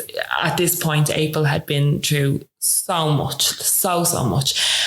And it wouldn't have been fair for us to throw her into the deep end. So we asked, and they told us we could do what we'd done before, which was the temozolomide, the oral chemotherapy, and we could do radiotherapy to her whole brain. Then they said there's obviously trials for this, that, and what have you all around the world if you want to look at them. And we all know that they were all there. They weren't, and they still, I don't think, would be an option for us. there's too much involved in it to put April through at this point. Her whole life has been cancer now, nearly, so we just wouldn't do it. So we chose the temozolomide and the radiotherapy. So that was fine. Then they said, we have to have a meeting now with, you've got 2 care teams. There's Temple Street now and there's Crumlin. So you've got neurosurgeon, these pediatric surgeons and everything, and now and oncology. So we had to have a meeting with everybody. And I remember gearing ourselves up for this. And we went over to a boardroom. I wasn't expecting this many people. Either was Graham. We walked in. So April's oncologist, her oncology nurse, her physio, her OT, the doctor of their department, her 2 neurosurgeons. Everybody went through and introduced themselves because everybody at the table didn't know each other. So it started with me and Graham. I'm Katie, I'm April's mum. And, and it went around and it got past the Temple Street staff and I got to this one woman and she said, I'm from Laura Lynn. I'm April's palliative care doctor. And I was like, who the F are you? Me and Graham were like, who's this? Who brought her here? We didn't... Palliative care has been spoke about to us before and we never had to meet them or anything. But the fact that we were meeting them, we didn't want to. This was horrible for us. And then the next person, I can't remember, but anybody after her, like it all just got worse, so everybody said their piece and then it was our turn to ask questions. That threw us off so much. I don't even know what questions we asked after that because we were so thrown. We actually, when the meeting finished, we went outside and cried to Cormac being like, why was she there? And he can explain to us in his way why, and we understand, we know, we just need someone to tell us. And then after that, it goes into spirals now. We were in hospital for another few weeks and we weren't going to be let home because our house isn't wheelchair friendly and April is now in a wheelchair and, she can't use stairs. She can't have steps up to her house. And our house is the most wheelchair unfriendly house you would ever see. We have 2 giant steps not 2 giant steps to our front door, 2 steps to our front door. We have a step into our sitting room. We have steep stairs. We have a step up into the bathroom. We have giant steps in the back garden. It was just a disaster. And they weren't letting us go home unless we put a bed in our sitting room. So OT is telling us we have to put a bed in our sitting room. Her oncology team are saying, do not put a bed in the sitting room. Because if you put a bed in the sitting room, you're going to be left with that. They're not going to help you, do anything else. They're not going to get you a stair lift or anything. So anyway, Ava was making progress with her walking and climbing steps and stuff. So she might not have been able to walk down steps, but she was able to climb up 3 in her physio sessions. So we were on a home day week. We used to get a few hours out and she was able to walk up the stairs and then bump down them. So we ran back into hospital and we're like, she can walk up and she can bump down and we'll be beside her the whole time. Can we go home? And they said, yeah. So they didn't let us out there and then, so they just needed to test everything and just put everything in place for us going home and the right wheelchair for her at home and all that. So in that time, so that week, she started her brain radiotherapy. We did not know the side effects until we went in and had the meeting with the doctor on that first day in St. Luke's. She'd been through radiotherapy twice before, so we knew those ones for those areas. But this one, they were radiating her whole brain. And one of the first side effects that she said was that she would have memory loss and she wouldn't be able to learn new things. That for us, we were like, she won't be able to learn new things. That's not a good quality of life. That's what we want we want to do her justice by giving her enjoyable things. So we left and we said, we're not doing radiotherapy. We didn't want to damage her anymore, So we left and we went back to Temple Street and we went up to the music room the music therapy room and she was playing songs and banging the drums and everything. And her oncologist rang me and he chatted to me and then said, you and Graham, come over. So we went over and we had a chat about it all. And he said, listen, like we are the first people to know that they're going to tell you worst case scenario and everything. But the way we were told that, it was like, this is going to happen. So we were petrified. And Cormac kind of reassured us and said, listen, this is what I think you should do. So let's do that. So you were going to have he was telling you have to have this radiotherapy. Not have to. No, it's up to us, but it would do her well, you know? So, we went ahead and we done it. And again, she was great. She was knackered. Yeah, she was knackered. She was literally after having brain surgery a few weeks before that. Now she's getting, you know, it was a tough time. But by the end of the first week of it, because she had 3 weeks of it again, and by the end of the first week, they let us go home, which was amazing. The only thing is then at this point is that we don't have a wheelchair car. Oh, God.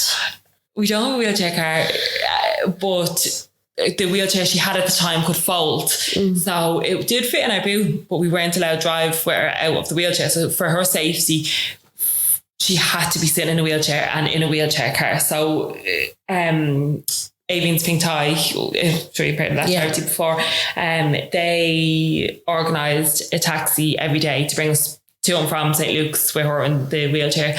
So that was grand. But after that, then it was like, what are we going to do? We could drive. We could drive her around because we got a car seat that was approved by the hospital. So it was actually just one from Smith's that we bought and it was approved. And that was great. The wheelchair folded up, great. But that wasn't her wheelchair. Her wheelchair was in the making or whatever.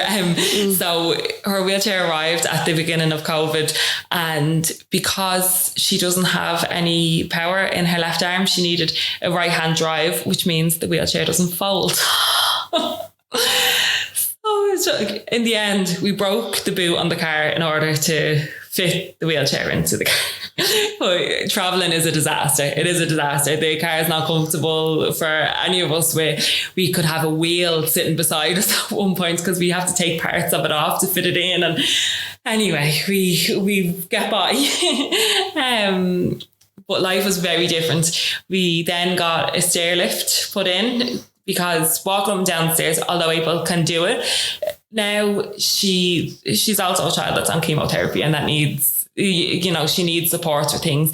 Although she can do things, it doesn't necessarily mean that she should do them. She needs to preserve energy, you know. So she got a stair lift, then she got a bath lift. Our bathroom needed to be done. From the second we moved into it, we were like, this is awful. We need to get this done. April gave us that reason to actually get it done. So they gave us a bath lift and it was grand, like it worked, but it was a pain for her. And they're made to make the carer's life easier so that you're not hurting your back lifting up and down and everything like that. So the concept of them is great, but they're just a pain. Everything about these big gadgets is a pain. So we then got our bathroom done later on last year with our wedding money, you know, to get our bathroom done and so we have a walk-in shower for her and a bath, so she can have her choices. But just adapting to that life was very difficult. Everything had to change. Everything. The amount of new things we had to buy and figure out, and just even clothes. Something so simple as clothes, getting up her arm and over her head and then onto the other arm. I can't just say to her, throw a t-shirt on you, you know. You can't just say, get changed there real quick or try your pajamas on. And she can't put toothpaste on a toothbrush. You know, all these little things she needs constant help with. Now she's brilliant and she will find a way to do things if I'm not there to do them for her, or Graham or myself or Graham are there to do, where she will find a way. She's great. She's brilliant. And she's, you know, she can find her way around. Is she stubborn? Yes. She is very stubborn, and if I was to say, like, you can't do that, she'll do it. We were in we were in Galway last week and we were in a park and it had a big sign, no wheelchair access and no buggy access. And April hopped out of her wheelchair and ran across the bridge and started climbing up these steps and then onto a hill. And everybody that was with us, we were all like, oh my God, stop. So I ran after her. They went around the other side of the hill trying to find her. We had her in the end and she was grand, but you can't tell her no. You know, she knows if she could do something, she can do it. And if she can't, she can't. She's brilliant like that. Right. Tell me about the wedding. The wedding. Oh, so we were meant to get married in New York last May. When April had the stroke originally, the wedding obviously was the last thing on our mind. We weren't thinking about it. We had both started working more before pre-stroke to pay for the wedding, and we paid off so much of it and had it all organised, everything. Although I didn't have a dress or anything. I didn't even look at dresses at that point. But we then, after the stroke, we said, we're not going to be able to bring her to New York. And actually, April's doctor, the first thing he said when he came over to Crumlin, over to Temple Street, was, don't cancel your wedding. We'll get you to New York. You know, I didn't even say anything to him. He had to get that in there, let us know that we could still go. And actually the staff in Temple Street, it was real, you know, they were like, we'll have April walking up the aisle. She'll walk you up the aisle in New York and what have you. And we were, it was something to look forward to for us. To get us through a hard time, you know, like, although it's the last thing that, you know, it doesn't matter if it happens or not, but it's something to look forward to. So we were only home from hospital like a couple of weeks. And COVID, actually, there was a case of COVID in the Mater when we were still in Temple Street. And I remember April and Anthony, the carry-on of them, thinking that there was COVID in the air coming from the Mater. And it was all laughs then at the beginning. And then we got home and we were home a couple of weeks and everything started getting more serious. And then lockdown happened and then we were like, should we cancel our wedding? And then we didn't want to, you know, we were like, no, like it'd be grand. Nobody predicted COVID was going to be what COVID was. So we didn't, we were grand. None of our suppliers even were getting in touch with us or anything, and everything was fine. And then the second time lockdown was extended, we were like, we should probably get in touch with them. So we changed the date. We moved it forward a month. I don't know what we were thinking. We were getting to New York by the June, and the woman, our ceremonist, what? Yeah. She said, I was chatting to her and she said, oh, listen, New York is grand. I was in the park the other day. Like, we were getting married in Central Park, like in a bandstand. And she was like, I was in the park the other day and it was grand. People are walking around and everyone's just enjoying the sun and blah, blah, blah. And then on the news, like, I was seeing pop-up hospitals in Central Park. I was like, what is she talking about? So anyway, we just bit the bullet in the end and said, right, we'll cancel. We'll get married when we get married. It doesn't matter. So we cancelled it. We did immediately start looking everywhere else.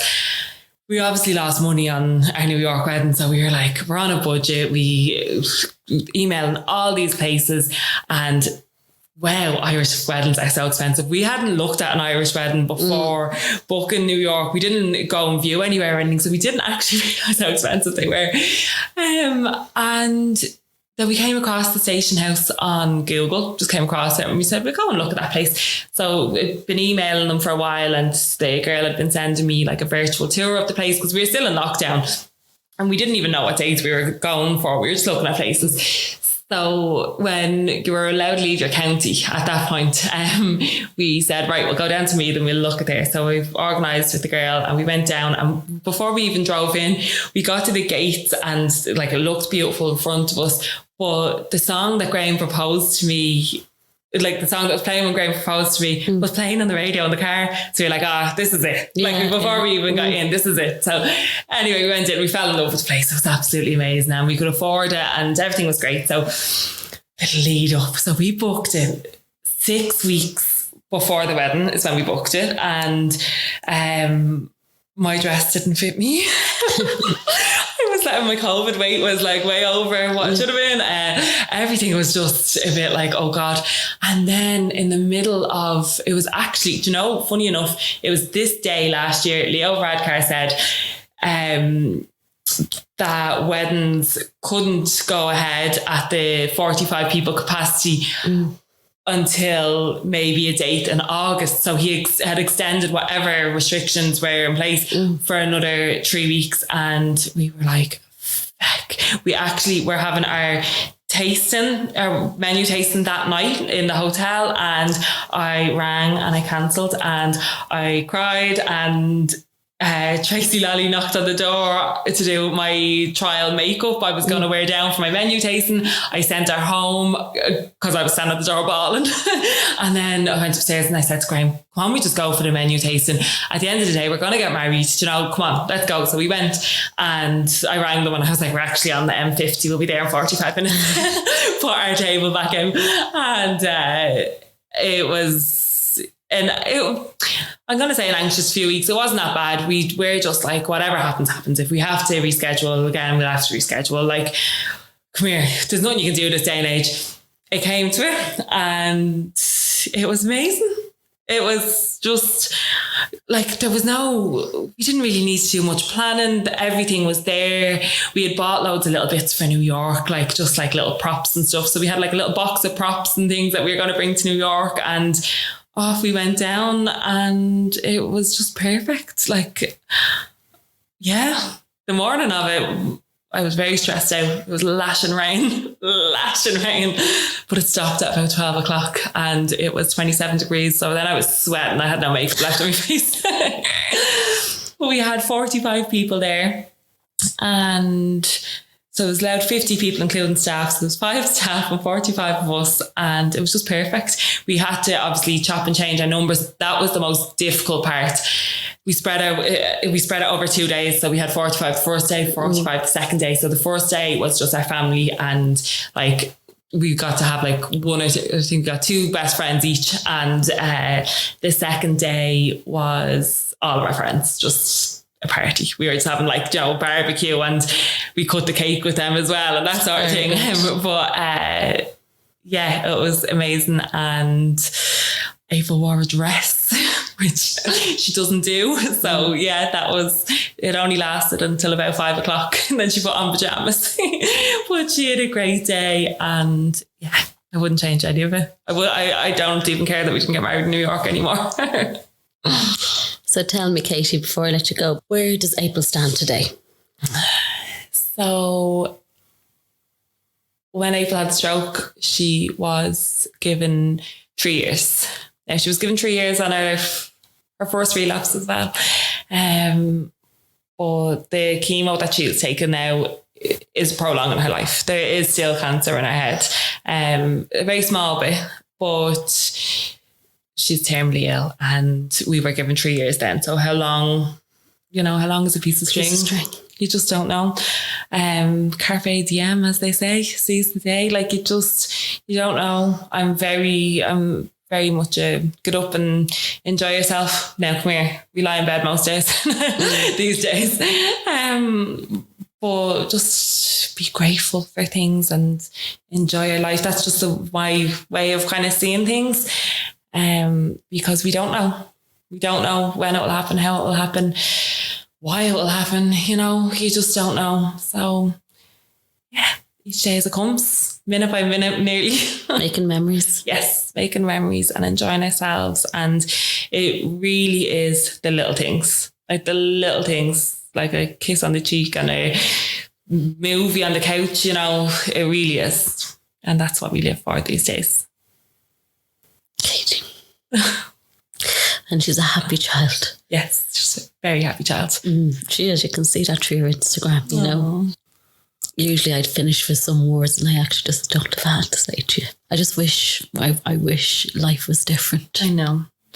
And I wish that for so many people too. You know, there's so many people that go through shit. Yeah, I have so many parents who have been in my shoes as well, and I always say it to them too. Like, I wish things were different for you, and I wish this wasn't you, but I don't wish it upon anybody else. You know, I wish it wasn't me, but we can't change that. Yeah, just have to go with the flow. And on that note, Katie, we'll leave it there. Okay. Thank you so much for sitting down with me